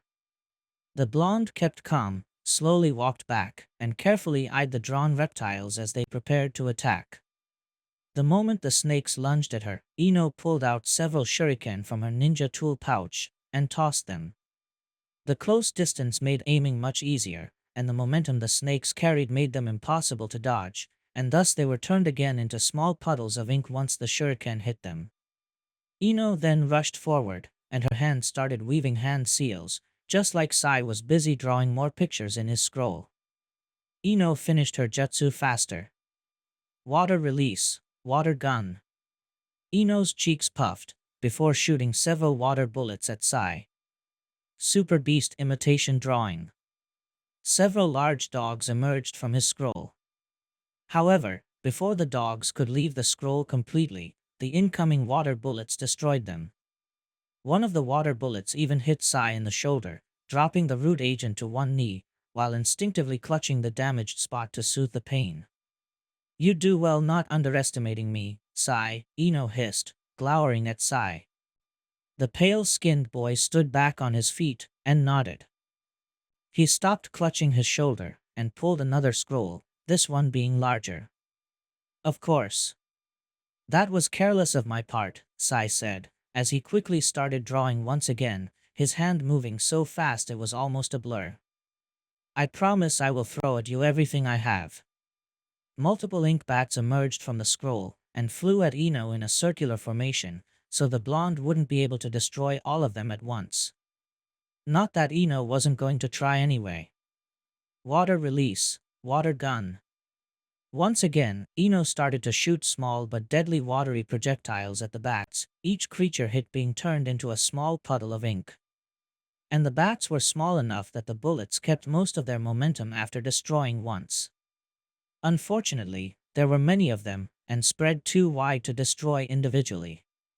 A shadow alerted Ino that the bats might be a mere distraction.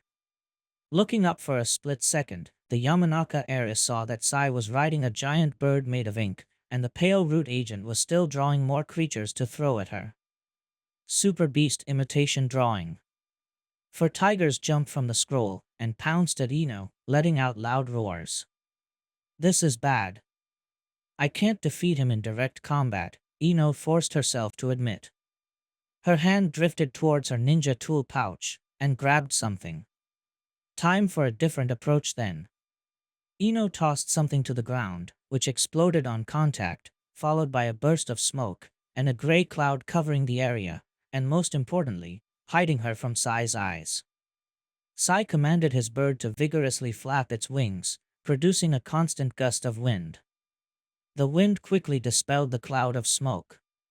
But when the smoke cleared out, Ino was nowhere to be seen, just Sai's ink tigers, confusedly looking around for their prey. The root agent was also confused as to where Ino could have gone. That's it, until Sai, perceptive as he was, noticed what was finally wrong with the current situation. There were 5 ink tigers, and he had only drawn 4. "I admit, that wasn't a bad tactic, Ino," Sai said, as he began to pull 5 kunai. "But it ends here." Sai tossed the 5 kunai at once at his ink tigers, all of them hitting the target with flawless accuracy.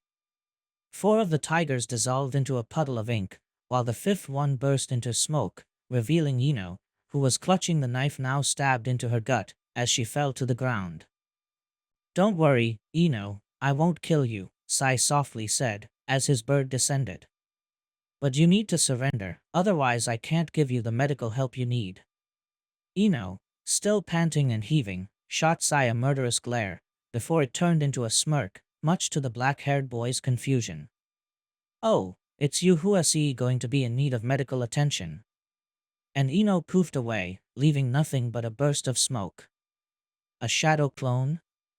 Since when did she dash? Sai asked aloud, before realizing that something was above him. Much to his surprise, that something was Ino, who was using chakra control to stick herself to the ceiling. Before Sai could react, Ino dropped from above. Sai was unable to move in time, and the Yamanaka heiress landed on his bird, but did so with such force that the fabricated animal burst into multiple blots of ink, making the 2 ninjas fall to the ground. Ino ignored the pain, got on her feet as fast as she could, and hobbled her way toward Sai. This was her only chance to do it. Mental Scourge Jutsu. At such close range, the jutsu didn't miss, and the pale-skinned boy felt pretty to a short but intense headache. And he had seen that jutsu in action more times to know that the migraine could be the first of many if he wasn't careful. Alright then, let's see how well do you fight, Ino began, still panting and hurt, while she grabbed a couple kunai. Now that you can't rely on those little scribbles of yours.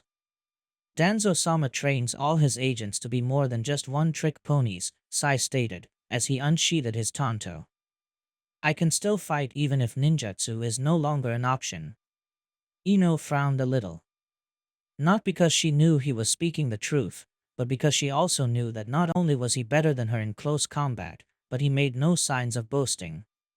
He wasn't underestimating her. Say what you want about Danzo, but the man knew how to train a ninja in order to be good at their job. Sai dashed forward, his tanto in hand. His steps were fast and precise. Ino had to take a step back and raise a kunai to preemptively parry an incoming slash. However, before she could counterattack, Sai quickly attacked again, this time with a stab that Ino was barely able to deflect. Sai, however, managed to quickly strike Ino's wrists, knocking one of the kunai out of her hands.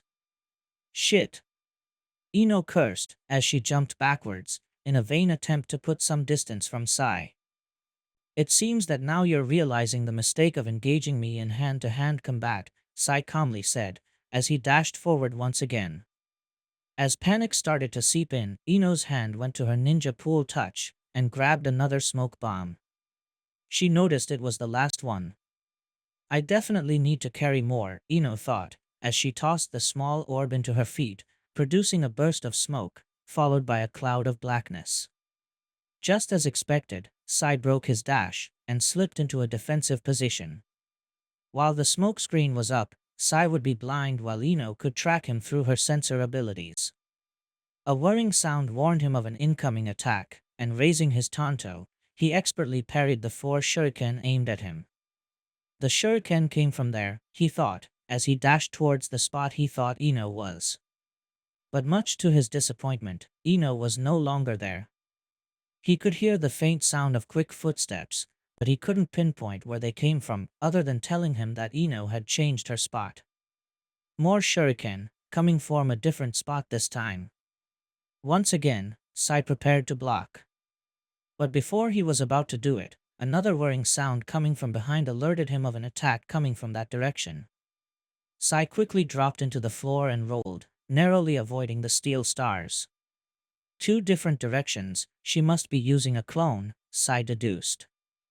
That moment, the smoke started to dispel, and the root agent could see the shape of Ino. He didn't know if she was the real one or a clone, but he didn't care. Even if she was the clone, destroying it would make the fight easier. So wasting no time, Sai charged towards her, tanto in hand. He could see Ino grabbing more stuff from her ninja tool pouch, just how many weapons it could carry. He rolled into the ground just as Ino tossed him a handful of kunai, before striking her. Sai's tanto slashed Ino's bare abdomen, resulting in a spray of blood, which confirmed that she had struck the real one instead of the clone. And indeed, he heard said clone poofing behind him. Ino stumbled backwards, and quickly started to heal her wound. Man, I'm going to be so pissed if this leaves a scar, Ino grumbled, as she tried to heal her bleeding wound. Your attitude is rather casual for somebody who just lost a fight, Sai said, as he prepared to strike again. Oh, I didn't lose, Ino said, sounding incredibly sure of herself. In fact, I just won, you just haven't seen it yet. You haven't lost that much blood to become delirious, Sai stated matter-of-factly. The smoke was now almost gone. You think so? In that case, take a look at where you're stepping, Ino said, as her eyes moved to Sai's feet. Even if it was most likely a ruse to distract him, Sai allowed himself to take a quick look down. Ino, however, didn't attack. She didn't need to. Because much to the pale teen's horror, he was stepping onto several explosive tags in the ground. In fact, the entire floor was littered with explosive tags. Move one step, and you'll blow up, Ino told him while she continued healing herself. And now you're going to tell me you have a way to counter this tactic, do you? That's what Sai wanted to say. But no matter what he thought, he couldn't find any solution to his problem. If he couldn't move, he couldn't defend from Ino's attacks. And given that the blonde removed his ability to use ninjutsu as well, so, while I was focused on finding you and blocking your ranged attacks, you were covering the floor in explosive tags, Sai guessed. A very clever strategy. I may not be the strongest ninja out there. My taijutsu is SOSO, and my ninjutsu is mostly suited for support rather than direct offense. However, if there's something I'm proud of being, that's being observant as hell, Ino told him. When I use smoke bombs, I always notice that the opponent will either try to find me or get ready for an ambush. But almost nobody takes into account that I might use the cover of the smoke to set up a trap. Now tell me, how do you plan to get out of this situation? I'm afraid I have nothing, Sai admitted, dropping his tanto and holding his hands in the air as a sign of defeat. Rooted in a single place, I have no means to continue fighting. Rooted? Ino repeated, as a small laugh escaped her mouth. Was that a pun? I found it fitting for my situation, Sai replied. You may not be as hopeless as I thought, Ino said, her smile softening. What are you going to do with me? Sai asked. I'm going to capture you. Then, I'll hand you to Hokage-sama, who will decide your fate, Ino stated, before a realization dawned upon her. Wait, are you going to let me capture you? I thought you rude guys were ready to die before letting the enemy win. In the past, I would have moved and let the explosion kill me, Sai stated in a jarringly neutral tone. But now I don't want to. I don't want to die. Not because I'm afraid of dying, but because I don't want to die this way. Not like this. Maybe Danzo-sama was right. I let you influence me in a much greater way than I had expected. In the end, I couldn't help but underestimate you from the very beginning. And now I pay the price. Don't give to despair, Sai. Life has many surprises in store for us. Some of them are good, Ino said, as she walked towards the brunette and placed a hand on his forehead. Sleep. Sai dropped down instantly, with Ino quickly catching him before he could hit the floor, and carefully placed him down. Okay, Sai, let's see what your mind hides. With some luck, Danzo might have said in your presence where did he plan to flee, Ino wondered aloud, as he placed both hands over Sai's head and started to scry his mind. And as she had hoped, Sai's memories proved to be a treasure trove of information regarding Root and Danzo. She kept digging further and further, until she reached a certain point where she was forced to stop. All color disappeared from her face upon hearing Danzo talk about the operation, Rising Phoenix, and all what it entailed. No. Ino said in horror, as she quickly got up. This is bad. I have to tell Hokage-sama. Fortunately for her, her telepathy would allow her to contact Jiraiya immediately, and warn him about what was going on. She simply prayed it wasn't too late. Even if Root put up a formidable resistance, they were still unable to beat the assault led by the Hokage himself. The Root agents were strong opponents, and the chakra golems didn't make things any easier. But due to the Konoha ninjas having both numbers and power on their side, they soon plowed through their ranks and arrived at the lowest part of the level, where Danzo was gathering most of his troops. I can sense Danzo. He's at the other side of that door, Karen said, focusing her senses into the next door. I find it odd that he hadn't fled yet, Jiraiya pondered. In that case, it's obvious that he's preparing a trap, Hokage-sama, Shizen warned. He probably knows that you're leading this attack by now, and maybe he wants to kill you and as many ninjas with you in one swift more. How much he's underestimating me is insulting. Still, better not let the guard down, Jiraiya said, as he nodded towards Karen. How many people does he have with him?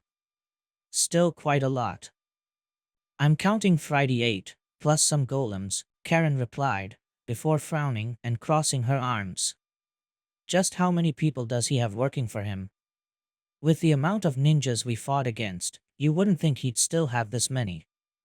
Danzo's days to run unchecked will come to an end before the day is over, Jiraiya stated. His actions not only put one of my sons in constant danger, but he's the reason my other son is in a coma.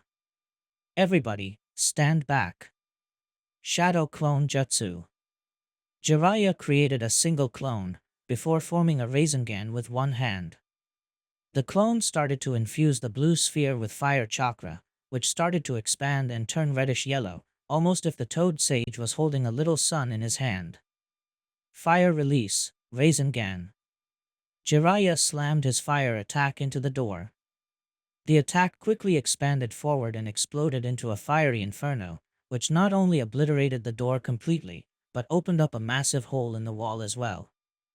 Many root ninjas who were near the wall were blown away. As Karen had said, the room was filled with root ninjas, a few chakra golems, and lastly, Danzo himself. Oddly enough, they didn't appear that they were doing anything, much less trying to escape. Jiraiya was about to order everybody to attack when Ino's voice echoed in his head. Everybody, stop. It's a trap. Jiraiya heard Ino shouting inside his mind. Not only Jiraiya could hear her, but pretty much every ninja with him, as well as those who remained in the upper levels fighting Root Ninja and ensuring that no reinforcements reached Danzo. Ino? What's going on? Jiraiya asked. Shisui and Shizen's apartment. Given that both Shisui and Shizen were taking part in the raid of Root's facilities, they had hired a team of genin in order to watch over their kids. The mission was given to a genin team that had graduated from the academy that very year. Given that it was such a simple task, their Jonin sensei decided to let them on their own and do more productive things with his time than watching over babies. It would be a decision that would haunt him for the rest of his life. Thankfully, both Shiro and Shizuka weren't making any ruckus. The two of them were playing with their toys in their playpen, while the genin boredly watched TV. The monotony, however, came to an end when somebody knocked the door. I'll go, one of the genin, a girl with brown hair and glasses, said as she got up and walked towards the door. Who's Dash? However, she didn't finish those words, as the door was kicked open, hurling her backwards. Two Root Ninja broke into the house, the first one tossing several kunai at the brown-haired girl, killing her almost instantly. Hey, what's going on? Dash, the only male of the group, a boy with brown hair, a red headband and a band-aid on his nose, was also silenced mid-sentence when a Tonto slashed his throat. The remaining genin, a girl with black hair tied in a ponytail, screamed loudly as she, overwhelmed by terror, jumped out of the window. One of the Root agents was going to chase her, but he was stopped by his partner. Forget about her, there's no time. Let's grab the target, the Root Ninja said. His partner nodded, and the two men, after a quick search, took the two Uchiha babies, and ran away from there. Rin's apartment. Unlike most of her friends, Rin hadn't been among those called to form the large group that would raid Danzo's facilities. Jiraiya knew that Danzo had people shadowing her for obvious reasons, so he decided it was for the best to leave her out. Not only she wasn't part of the group, she wasn't even aware that such operation was taking place right now. Again, that would be a decision Jiraiya would come to regret. Rin had decided to use her spare time in order to do some laundry. Then, she'll head downtown and do some shopping. Not just groceries, but she also felt like indulging on a whim. It's been a while since the last time I had strawberry cake, Rin wondered aloud, as she folded a clean bedsheet. I think I could make some, and bring it to Kakashi's team so we can eat it together. When Rin turned around to grab another sheet, she found herself staring at a masked ninja. Before the girl could react, the masked ninja quickly waved his hand at her, spraying her with some sort of greenish powder. What the? Rin slurred, as she quickly lost consciousness. The Root Ninja caught her before she could hit the ground, carried her over his shoulder, and left the scene the same way he had entered it, through an already open door. Downtown Konoha. Given that team trainings were suspended until Hagane recovered, Hanabi Hyuga found herself with more spare time than usual. She often trained on her own with the Moon Acolytes in the use of the Tensigen, but her progress had been slow at the very best. She decided to use some of her spare time in paying a visit to her comatose teammate. On the way to the hospital, she was thinking how empty and sterile his room looked, and thought that maybe a vase of flowers could make the place a little more livelier. Plus Hagane would appreciate the gesture once he woke up. "Thank you, be sure to come again," the clerk, a middle-aged woman with brown hair, told Hanabi. "And I sincerely hope your teammate wakes up soon." "We all do so, Mrs. Yamanaka," Hanabi said as she exited the door. "We all do." However, the moment the young Hyuga set a foot on the street, a dart hit her in the neck. Dropping the flowers, she immediately plucked it out of her neck, and after her battle instincts kicked in, activated her Tensigen for potential enemies. However, the poison the dart was coated with was fact-acting, and the young Hyuga suddenly fell to the ground, motionless. "Hanabi?" Mrs. Yamanaka asked as she left the counter and headed out of the shop. "Hanabi." Suddenly, two masked ninja came out of nowhere, pushed Mrs. Yamanaka away, took Hanabi's unconscious body, and ran away, leaping from one roof to another. "Those men! Somebody stop them!" Mrs. Yamanaka screamed. "They kidnapped a girl." Konoha Hospital Hagane's room looked as if a bomb had blown inside. Not just because an entire wall, the one that faced the street, was missing. The rest of the walls and floor were covered in dirt, crack and debris, the bed and the rest of the furniture were completely wrecked, and most importantly, the corpses of two root ninjas laid there. For these two ninjas, tasked with the kidnapping of Hagane, had the misfortune of running into Tsunade as they carried on with their mission. However, the fact that they decided to attack her was pure idiocy on their part, element of surprise or not. Needless to say, it had been a very short fight. "What happened here?" a nurse asked as she entered the room. Her eyes widened in horror when she saw its state. "Tsunade-sama." "It's okay," Tsunade said, turning around. She was holding Hagane's unconscious body in her arms. "I'm fine, and so is him.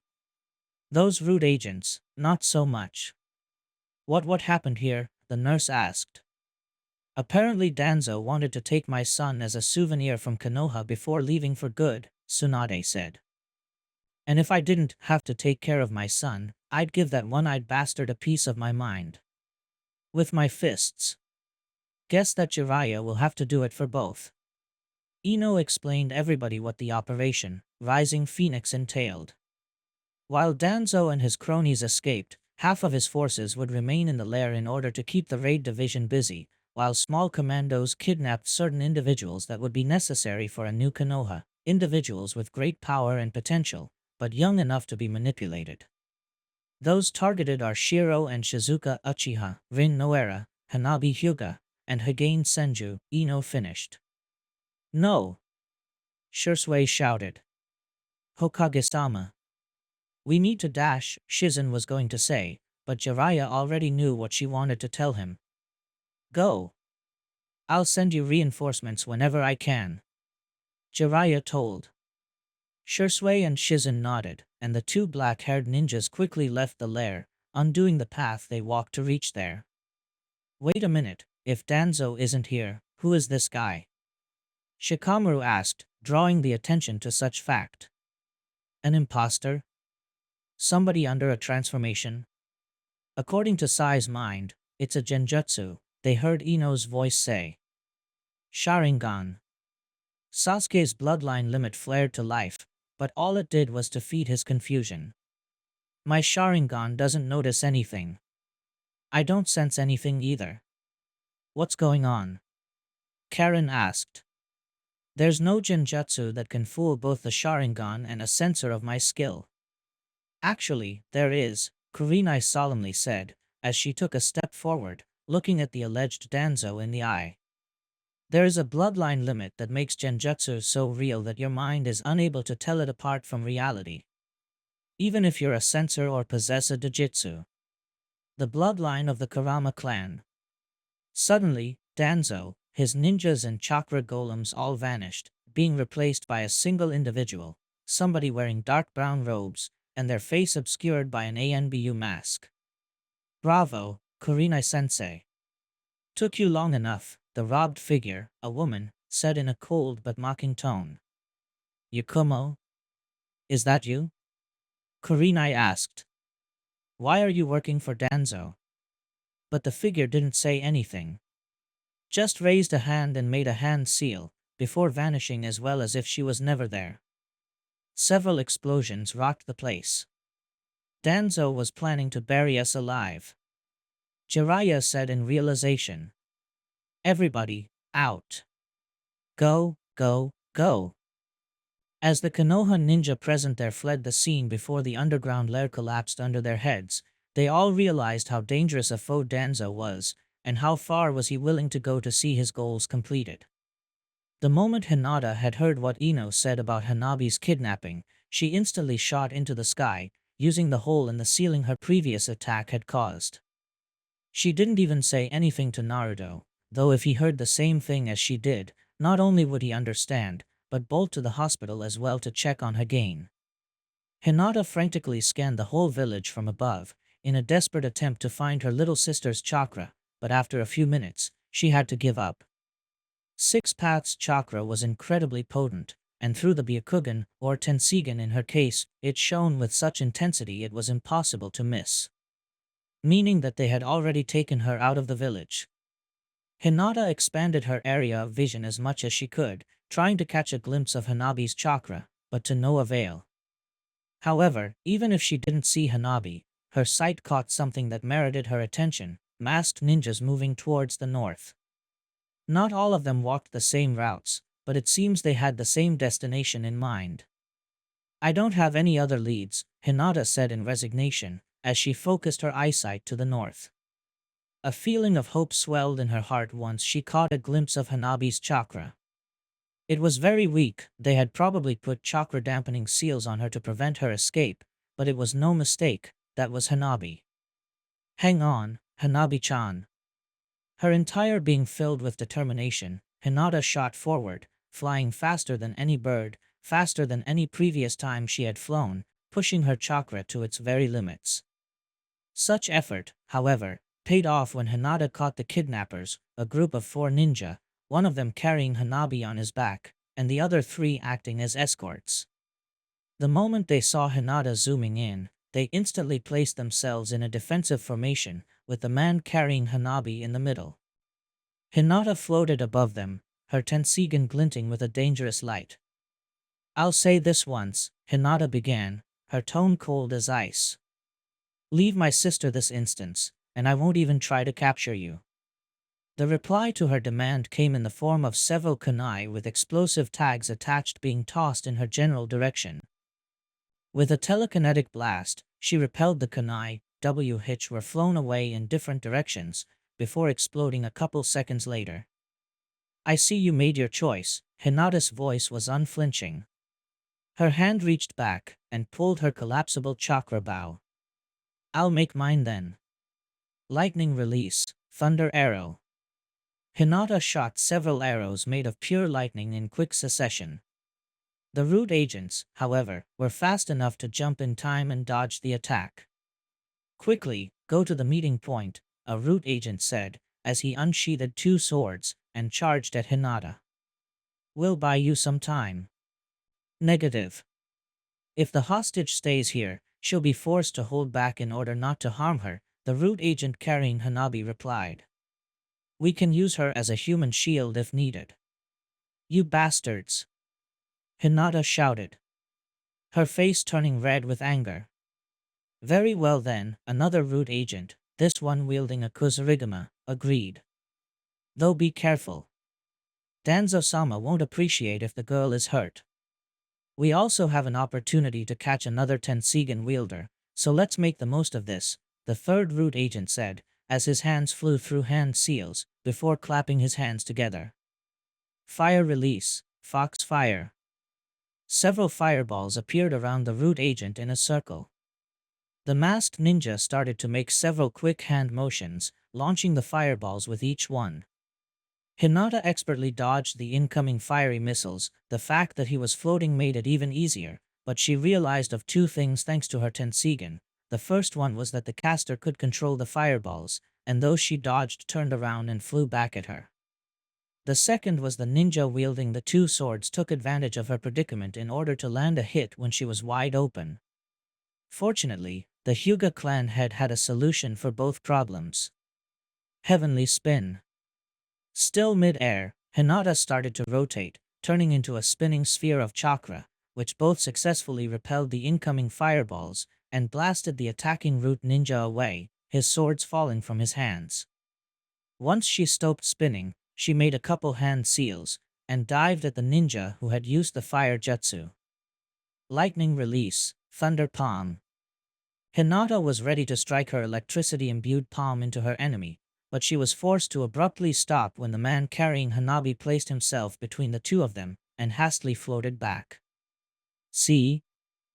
Told you this would give us an edge," the man carrying Hanabi said. As Hinata floated back, the ninja with the Kusarigama tossed the iron weight of his weapon at her, which wrapped itself around her legs. Hinata was caught off guard when a sudden force pulled her down. "I have her." "Prepare the chakra suppression seals," the root ninja said, as he pulled Hinata down. "That wasn't very intelligent on your part," Hinata hissed, making a single-hand seal. Hinata's body started to crackle with electricity the chain transmitted, instantly shocking the ninja into unconsciousness. "Two down, two more to go," Hinata said, as she imbued her hands with electricity again and dived at the fire specialist. Like it happened before, the man carrying Hanabi quickly jumped between the two of them, but this time Hinata was expecting it. Carefully measuring her movements, she dispelled the electricity of her hands as she wrapped one arm around Hanabi's waist, while pointing her other arm forward, releasing a powerful kinetic blast that both hurled the two root ninja back, while propelling Hanabi and herself in the opposite direction. "Good, I don't have to worry about you getting hurt anymore," Hinata said, as she gently placed Hanabi on the ground. She then turned at the two remaining root ninja, who were getting back on her feet. Too bad for them, the fight was already over. She made several hand seals in order to deliver the finishing blow. Tensigen Chakra Cloak. Truth-Seeking Balls. Silver Will Reincarnation Explosion. Like she did not long ago, Hinata merged her two black orbs into a single energy sphere, which exploded into a silvery tornado that blew the two root ninja away. Checking her surroundings to make sure there were no enemies around, Hinata quickly turned back to Hanabi, kneeled before her, and started to remove all the chakra-dampening seals around her body and her eyes. "Good, she doesn't appear to be hurt," Hinata said, as she checked her body. She noticed a small puncture in her neck. "Guess that's how they took her down. There's no way they could have defeated her in a straight combat. Anyway, I better take her back to Konoha." "Sorry, Jiraiya-sama, I will rejoin the mission once my sister is safe and sound." Hinata picked Hanabi bridal style and flew back to the village. Meanwhile, not far away from there, another group of 4 root ninjas were carrying the unconscious Rin towards their intended meeting point. Little did they know that a certain somebody was spying them. And while Danzo trained all his agents to learn to know when somebody was following or spying them, there was no way Danzo could have trained them to avoid this kind of enemy. Because the spy was flying above them, but letting them some head start so they wouldn't see her if they looked up. She was looking at the marching group through binoculars she was holding on one hand. She used her other hand to tap an earpiece. "Guys, target located," Fu said, her eyes fixed on the foursome. "Around 300 meters from my position to the north." "Good job, Fu-san," Guy's voice said from the other day. His voice sounded far more professional, and was devoid of the usual enthusiasm, but was just as energetic. "Kids, time to show these unyouthful jerks what we do with kidnappers." "Yes, sir," other 3 voices choruses in unison. "Do you guys want me to join you?" Fu asked. "For the time being, no," Niji's voice replied, making Fu pout a little. "You're more useful watching from above. But feel free to lend us a hand if it appears that the enemy has the upper hand, or if we can't rescue Rin-san. Understood then. You guys want all the fun part to yourselves, Fu replied, as she went back to her binoculars. I'll stick with the boring job. Even if Fu hoped that the fight would be a tough one and the close combat squad would be forced to call for help, it wouldn't the case. Double Konoha Whirlwind. Guy and Lee, shining with the faint green aura provided by the first celestial gate, appeared from behind the lush trees, delivering a flying roundhouse kick to a root ninja each. Run, the root ninja carrying Rin urged. His partner nodded, and continued forward. Unfortunately for them, Guy's team had already a plan for that. Manipulated tools, rain of steel. Swords, spears and morning stars rained from above, abruptly cutting their escape, before Tenten landed in front of them, carrying 2 large battle axes on both hands. Going somewhere? She asked, as she took a battle stance. The man carrying Rin took a step backwards, while the other one unsheathed a katana in order to fight Tenten. And as this happened, Niji landed beside the kidnapper, took Rin from his arms while pushing him away. Rin is safe. Finish them off, Niji said, as he retreated with the still unconscious Rin in his arms. Very well then, Tenten said, as she started to glow with the same aura as Guy and Lee. Gate of opening, open. Raging blade storm. The 2 root agents were unable to do anything to block, dodge or counter Tenten's devastating technique. Not far away from there, Shisui and Shizen were leaping from one tree branch to another, in hopes of finding the ninjas who had kidnapped their children. Thankfully, Ino had already alerted the Hunter Division of the kidnappings, and decided that rescue the hostages was of higher priority than capturing Danzo and his cronies. Even then, the Uchiha couple just couldn't leave the rescue of their children to a third party. Danzo is so dead after this, Shisui seethed. I don't care if Hokage-sama or anybody else thinks it's wrong or whatever. That man will die by my hand. Shisui, Shizen called him. Right now, I hate Danzo as much as you do, but we should focus on getting our children first and foremost. They will be bringing them to him right now, Shisui reasoned. So if we track Danzo, we'll track our children. Okay, makes sense, Shizen admitted. But do we know where is Danzo? Where are we going, by the way?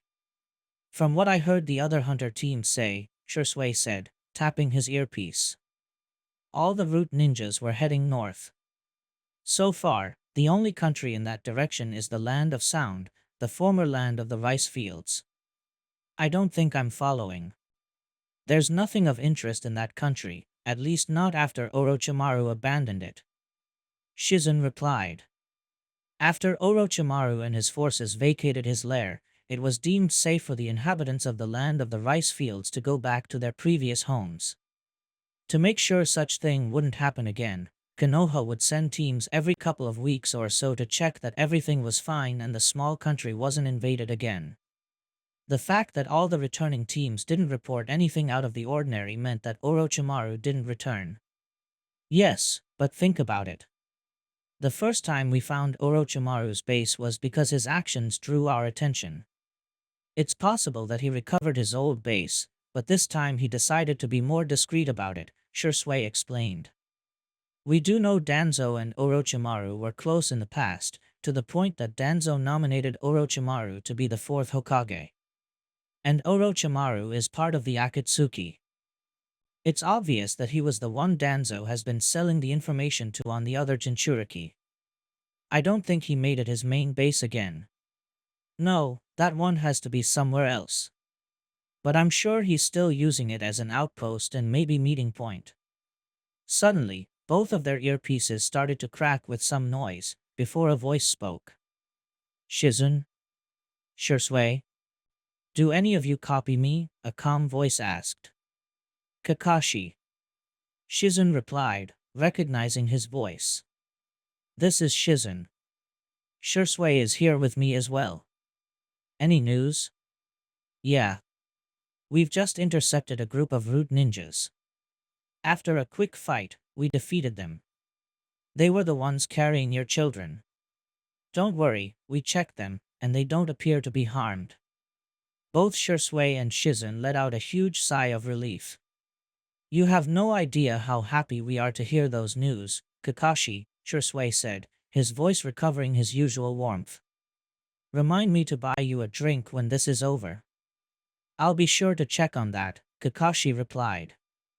Anyway, Tamaki is going to shoot a fire jutsu into the sky. That's our position. Come here to pick your kids. As soon as Kakashi said that, the two Uchiha saw a fireball shooting into the sky, before exploding in a shower of orange and yellow sparks. Wasting no time, the Uchiha couple headed to the direction of the improvised flare. Konoha Hospital. When Naruto saw the massive hole in the hospital's front, just when Hogane's room was supposed to be, his heart sank. But upon entering the hospital and asked, he was very relieved to see that Tsunade had stopped the potential kidnapping of his adoptive brother. The blonde wasted no time, and rushed to the room Tsunade had moved Hogane. It's a good thing that the two of you are safe, Naruto told Tsunade after greeting her. Yes. It's such luck I work here. It allows me to visit Hogane as much as I want. And the attack happened just when I was about to pay him a visit, Tsunade said. Do you know something about Kaida? Was she kidnapped as well? Naruto shook his head. I sent a few clones to check on her. They found her in a clothing store, shopping. It seems that Danzo didn't target her for some reason. Tsunade let out a sigh of relief. It's good to hear that. Maybe because he ordered to kidnap Rin as well, who does have the wood release, and couldn't afford to spare people to kidnap the two of them, Naruto reasoned. Though, speaking of Rin, I really hope that both she and the others can be rescued before they lose their tracks. Forests to the north of Konoha. Danzo and 8 of his ninja were resting in a small clearing they found in the forest. Well, to be fair, only Danzo was resting, sitting against a tree, while the rest of his men were watching for potential pursuers. Not that they minded, they literally lived for Danzo. Danzo-sama, one of the ninjas, a woman wearing a wolf Anbu mask, walked to him. I'm afraid I have bad news. The extraction teams failed their missions, and all the targets had been retrieved by enemy forces. Danzo, as usual, didn't react. Or didn't make his reaction known. Either way, his body language didn't change. It's unfortunate, indeed, but even then, they fulfilled their purpose, Danzo cryptically said. I'm afraid I don't follow, the root agent asked. Getting my hands on at least one of those bloodlines would have been a major boon for my plans. However, that's not the only reason I ordered the extractions, Danzo began. I knew that, if several high-profile bloodline limit carriers were kidnapped, Jiraiya would focus all his forces to their retrieval, freeing the rest of our men. Such as the ones carrying all our archives, scrolls containing secret jutsu, and the blueprints of the Uzumaki chakra golems. I see. Truly a genius strategy, sir, the female agent complimented him. Danzo-sama, another of his agents shouted, jumping down from a nearby branch, landing in front of him. We saw a flare not even a kilometer south of our position. Our pursuers are way closer than we had expected. In that case, Danzo said, as he picked his cane, and used it to help himself back to his feet. They won't take long to resume the chase. We need to reach the land of sound before Jiraiya's forces close the gap. Yes, sir. And with that, Danzo and his men resumed their exodus. To the south, Shursui and Shizen had finally met with Kakashi's team. On top of Kakashi and his students, there were more ninja present, such as Kiba's mother and sister, Sum and Hana Inuzuka, Niji's father Hisashi Hyuga, and some other ninja they didn't recognize, though they could see all of them were suited for tracking. My babies, Shizen said, as she rushed towards Hana and Tamaki, who were holding a baby each. Shizen scooped the two of them on one arm each. Oh, I'm so glad you're okay. Once again, thank you guys, Shursui softly said, as he joined his wife. Anyway, now that that's out of hair, shall we chase that one-eyed bastard? Some asked. After pulling such a shitty stunt, I want to hack him to pieces and feed him to the clan's dogs. Mom, Hannah protested. You know I'm joking, Hannah-chan, some said with a dismissive hand wave. We'd never feed our dogs something so disgusting. But yeah, harming children is a big no-no for our clan. If I get my hands on him, he won't come back in one piece. I agree with that sentiment. However, Shursui interjected. I must ask you another favor, and make sure to take care of Shiro and Shizuka until this is over. Shursui-san? What do you mean? Hannah asked. It isn't obvious. I'm going after Danzo, Shursui said, as his hands clenched into fists. That bastard had caused enough harm to the Uchiha clan, and this was the last straw. That man will die by my hand. I understand, some said with a nod. Had Danzo harmed any of my kids, would have felt the same. Don't worry, Uchiha, your pups will be fine under our care. Shursui nodded back. Thanks again, Some-san. I'll make sure to repay you for this. Shursui then turned at his wife. You coming? Do you really need to ask? Shizen replied, as she returned her kids to Tsum and Hannah. Even if it was rather odd seeing the rather mild and tame Medicnine so thirsty for blood, given the circumstances, it was understandable. Let the rest of us accompany you, Kakashi offered. Chances are Danzo won't be alone. Plus you'll need us to follow his tracks. Very well then. Come on everybody, move. Almost a kilometer to the north, Danzo's group continued their journey towards the land of sound. They were mostly unperturbed, until Fu, the Yamanaka redhead and the squad censor, perked up. Worried, he dashed closer to Danzo. Danzo-sama, a large group of ninja is coming close, the Yamanaka stated. Despite the urgency of the situation and the message, his voice was still calm. I'm sensing some rather powerful chakra signatures among them. Danzo took a couple seconds to process the information and come up with a course of action. I see. Since all the targets had been recovered, they're focusing all their efforts in capturing me, while ignoring my other fleeing agents, the one-eyed man deduced. A sound strategy indeed. What should we do, Danzo-sama? Fu asked again. Diving our forces would be folly, since they'll chase whoever group I'm part of. It's very likely that they have a sensor in their group, or some specialized tracker, Danzo replied. No, I'm afraid that the only possible solution is to delay them as much as we can in order to widen the gap. Listen everybody. The rest of the ninjas escorting Danzo immediately turned their attention to him. We're being chased by a large group of hunter nin. It's more than likely that they'll catch on us before we can reach a safe haven. In order to do so, somebody needs to stay and delay them. Everybody except Fu and Torian, stay here and prepare an ambush. Fu, Torian, you shall continue with me. Yes, Danzo-sama, all his ninjas chorused in unison. To the south, the group of pursuers led by Shursui and Shizen continued their chase of Danzo and their men. But mostly Danzo. Danzo left most of his men behind. Hisashi warned the others, his Byakugan active. They're setting up several traps.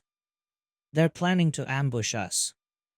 A diversion to make sure we are unable to reach them, Kakashi quickly deduced. What should we do, sensei? Tamaki asked. Try to go around them. That would make us waste time, and Danzo would gain a lead, Kakashi said, shaking his head. Then the other possible solution is to plow through the ambush, right? Kiba asked. But that's also going to delay us a lot. Not if we copy their strategy, Kakashi rebutted. Danzo decided to leave some of his forces behind, so we'll do the same. Most of us will stay and take the ambush head-on so the rest can continue the chase unimpeded. Needless to say, it was obvious that those who would continue the chase would be Shursui and Shizen. The two of them quietly moved to the back of the group. Here they come. Get ready. Hisashi warned. Watch out for wires and explosive tags. And just like the former branch house Hyuga warned, the hunting group was soon bombarded by a barrage of elemental jutsu, as well as a shower of kunai, shuriken, and other weapons. But they were prepared. Wind release, great breakthrough.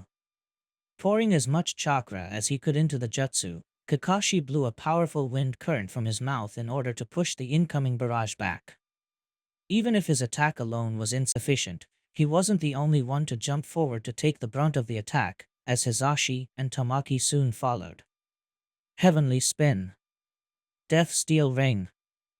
The two ninja, leaving a reasonable distance from each other, started to quickly spin until they were turned into living tornadoes, deflecting most of the incoming attacks.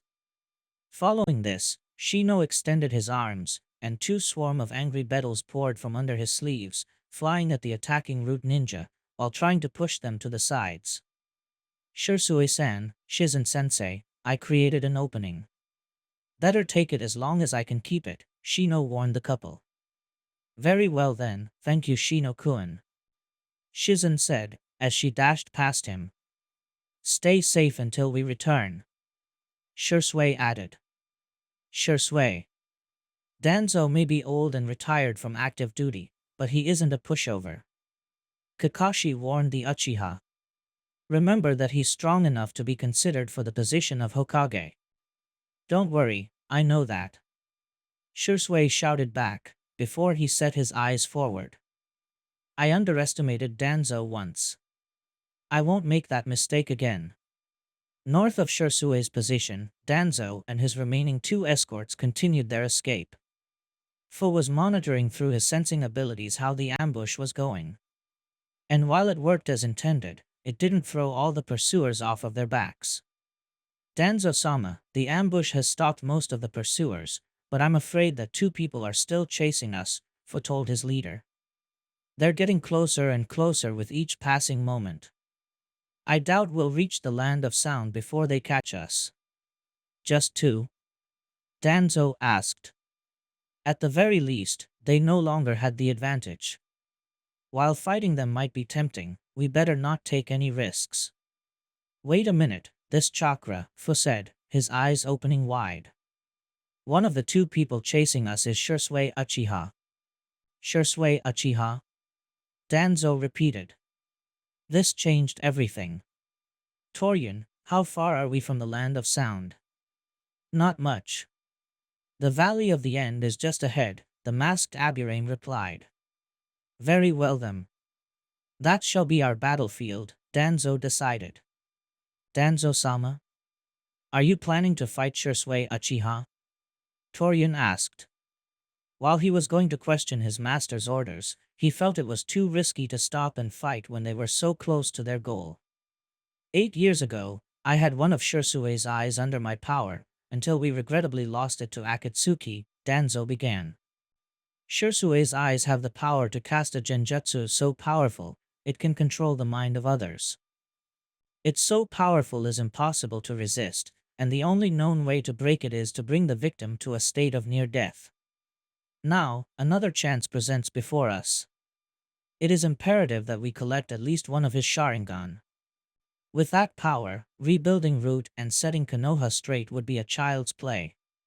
Very well then, Danzo-sama. What is the plan? Fu asked. We will meet them in the Valley of the End. Meanwhile, you two will keep them busy while I unseal my arm, Danzo instructed. The two Root agents nodded. We won't fail you, Danzo-sama. Shursui and Shizen arrived at the Valley of the End shortly after Danzo did. Oddly enough, the leader of Root and his two cronies weren't fleeing anymore. Instead, Danzo had removed his allegedly injured arm out of the cloth he used as a cast, while the other two watched. However, the moment the Uchiha couple arrived, the two underlings immediately went to face them. It seems that you guys finally stopped running, Shursui said, as he unsheathed his tanto. Good, it would be kind of annoying if we had to chase you all the time. You will pay for you did, you monsters. Shizen shouted. Shursui then noticed something. What is Danzo doing? And indeed, Danzo's right arm was covered in 3 large golden bracers, secured with thick locks. Danzo was calmly undoing the first lock. I see the bastard was hiding some sort of trump card, am I right? Shursui asked. And you're supposed to buy him time while he removes all those things. Danzo-sama won't have to sully his hands fighting the two of you if we're able to get your eyes ourselves, Torian stated. My eyes, so that's why you stopped. Makes sense. Oh well, you know what they say, Shursui said, as he adopted a fighting stance. Never stop an enemy when they're making a mistake. And with that, the Uchiha vanished, reappearing behind Fu, his Tonto ready to strike his back. You're a Yamanaka, right? I don't want you messing with our minds. You go down first, Shursui said as he attacked. However, his Tonto clashed against another one, as Torian had parried Shursui's strike just in the nick of time, allowing Fu to move away from him.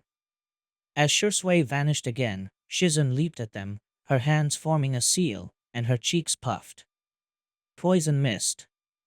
Shizun exhaled a massive cloud of purple gas, forcing the root operatives, and even the nearby Danzo, to jump away from the incoming hazard. That moment, Shursui reappeared behind the fleeing root agents, his hands weaving seals at an imperceptible speed. There's no way you can escape from this, Shursui said, as he finished the seal sequence. Fire release, Great Fireball Jutsu. Shursui exhaled a massive fireball at the root agents, sandwiching them between the flaming attack and his wife's poison mist. The two attacks soon collided, resulting in a massive explosion. The Uchiha then reappeared alongside Shizun. We had a good combo there, Shizun pointed out. Do you think it was enough? When the smoke and steam raised by the explosion dispelled, a pair of charred logs were floating in the water. I'm afraid it isn't, Shursui said, as he tensed up. Fu, Torian. Danzo called, as he started to undo the second lock. Stop fooling around. As long as you don't damage his eyes, everything is fine. Use your best jutsu. Especially you, Torian. As you order, Danzo-sama, the two of them replied at the same time. Emerging from underwater, the two root ninjas charged at the Uchiha couple, with Torian oddly enough undressing as he ran. Fu pulled out several kunai with explosive tags attached on them, jumped and tossed them at the Uchiha couple. Shizun's answered this by making a chain of hand seals. Water release, water wall. The water beneath their feet started to shake, as a barrier of water emerged in front of the two, blocking the kunai, followed by a chain of explosions, which created yet another cloud of steam. And from said cloud of steam, Fu appeared, Tonto ready to skewer the Uchiha. Shursui's Sharingan started to spin, and as if everything moved in slow motion, expertly dodged the thrust, before slashing Fu's own throat. However, rather than blood, water started to pour from the wound, before the alleged Fu burst into water. A decoy. Shursui realized too late. A splash from the back alerted them from the ambush, and saw Torian, not wearing any clothes from the waist up, charging at them, whose entire skin had turned purple for no reason, both arms extended as if trying to grab them, rather than punching them.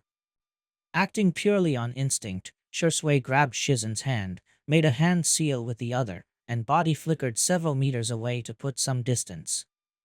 Which is what Fu was expecting. Mental Scourge Jutsu. Shursui felt a short but very painful and throbbing migraine assaulting his brain. A feeling of uneasiness washed upon him. What the hell was that? Shursui asked, feeling a bit dizzy. Damn, I know that jutsu. The Mental Scourge is a Yamanaka clan jutsu that prevents the target from using ninjutsu, Shizun explained. It doesn't last forever, but usually lasts long enough for the caster to finish the battle by then. And if I try to use ninjutsu, Shursui began. You'll feel like your head will explode, Shizun finished. Fine. I see, no ninjutsu then. I'll have to get creative, Shursui stated. Then get those creative juices flowing, because they're coming. Shizun warned, as Fu and Torian were once again charging at them. Very well then. Given that ninjutsu is not an option, I'll take them head on, and try to create an opening for you to exploit, Shui told the medic Nin. Got it.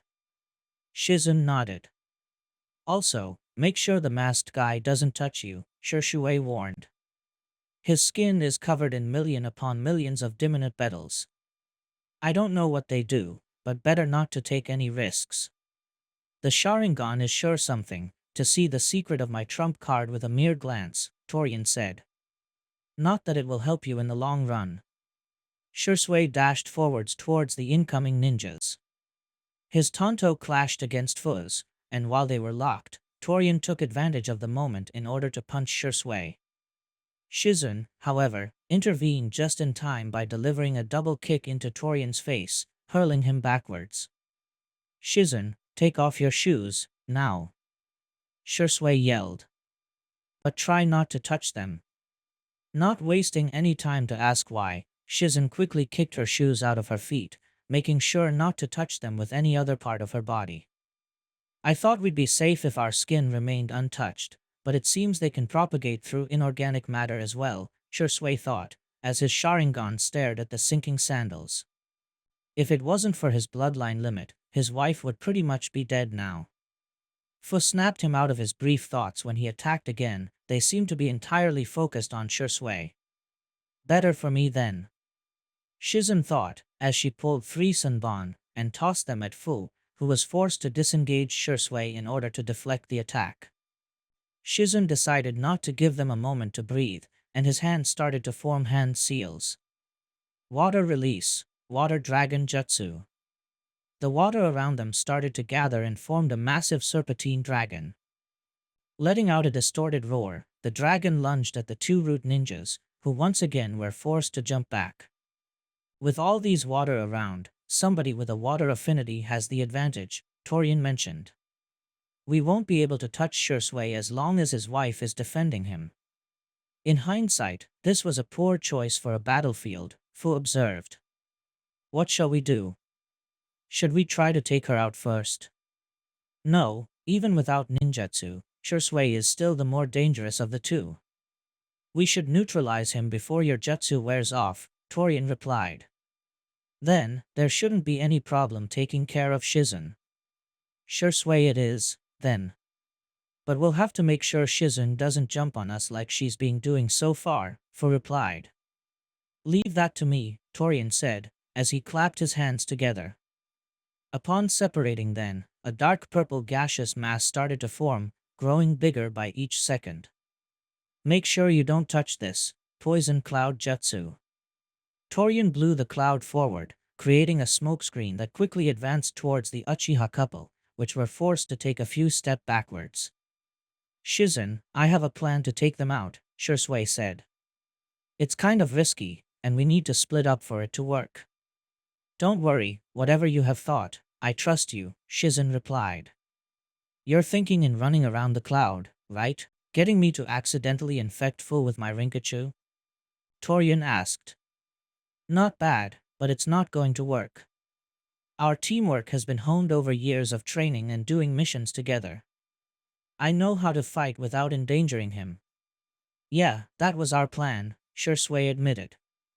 And even if you caught up, it was too late. Shui then motioned both hands in opposite directions, much to Torian's confusion, upon he saw a faint light flicker around them.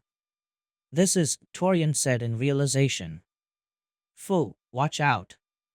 But like Shui said, it was too late. The shuriken Shui had tossed a moment ago had ninja wire attached to them. With that quick motion, Shui maneuvered the shuriken to move around Fu, tying the ninja wire against him. Damn! Fu cursed, as the ninja wire immobilized him. Shizun, now! Shui shouted. The medic Nin already charged at the immobilized Yamanaka, and delivering a flying kick to the chest that sent him into the air, helped by Shui pulling him as well. Torian was unable to move in time, and the orange-haired man crashed into him. Even if they only touched for less than a second, it was already enough. Multiple purple spots appeared around Fu, which started to grow as the beetles devoured his flesh and chakra, and used them to breed at an alarming rate. Ararg! Fu screamed, as he futilely tried to wipe the tiny insects away from his body.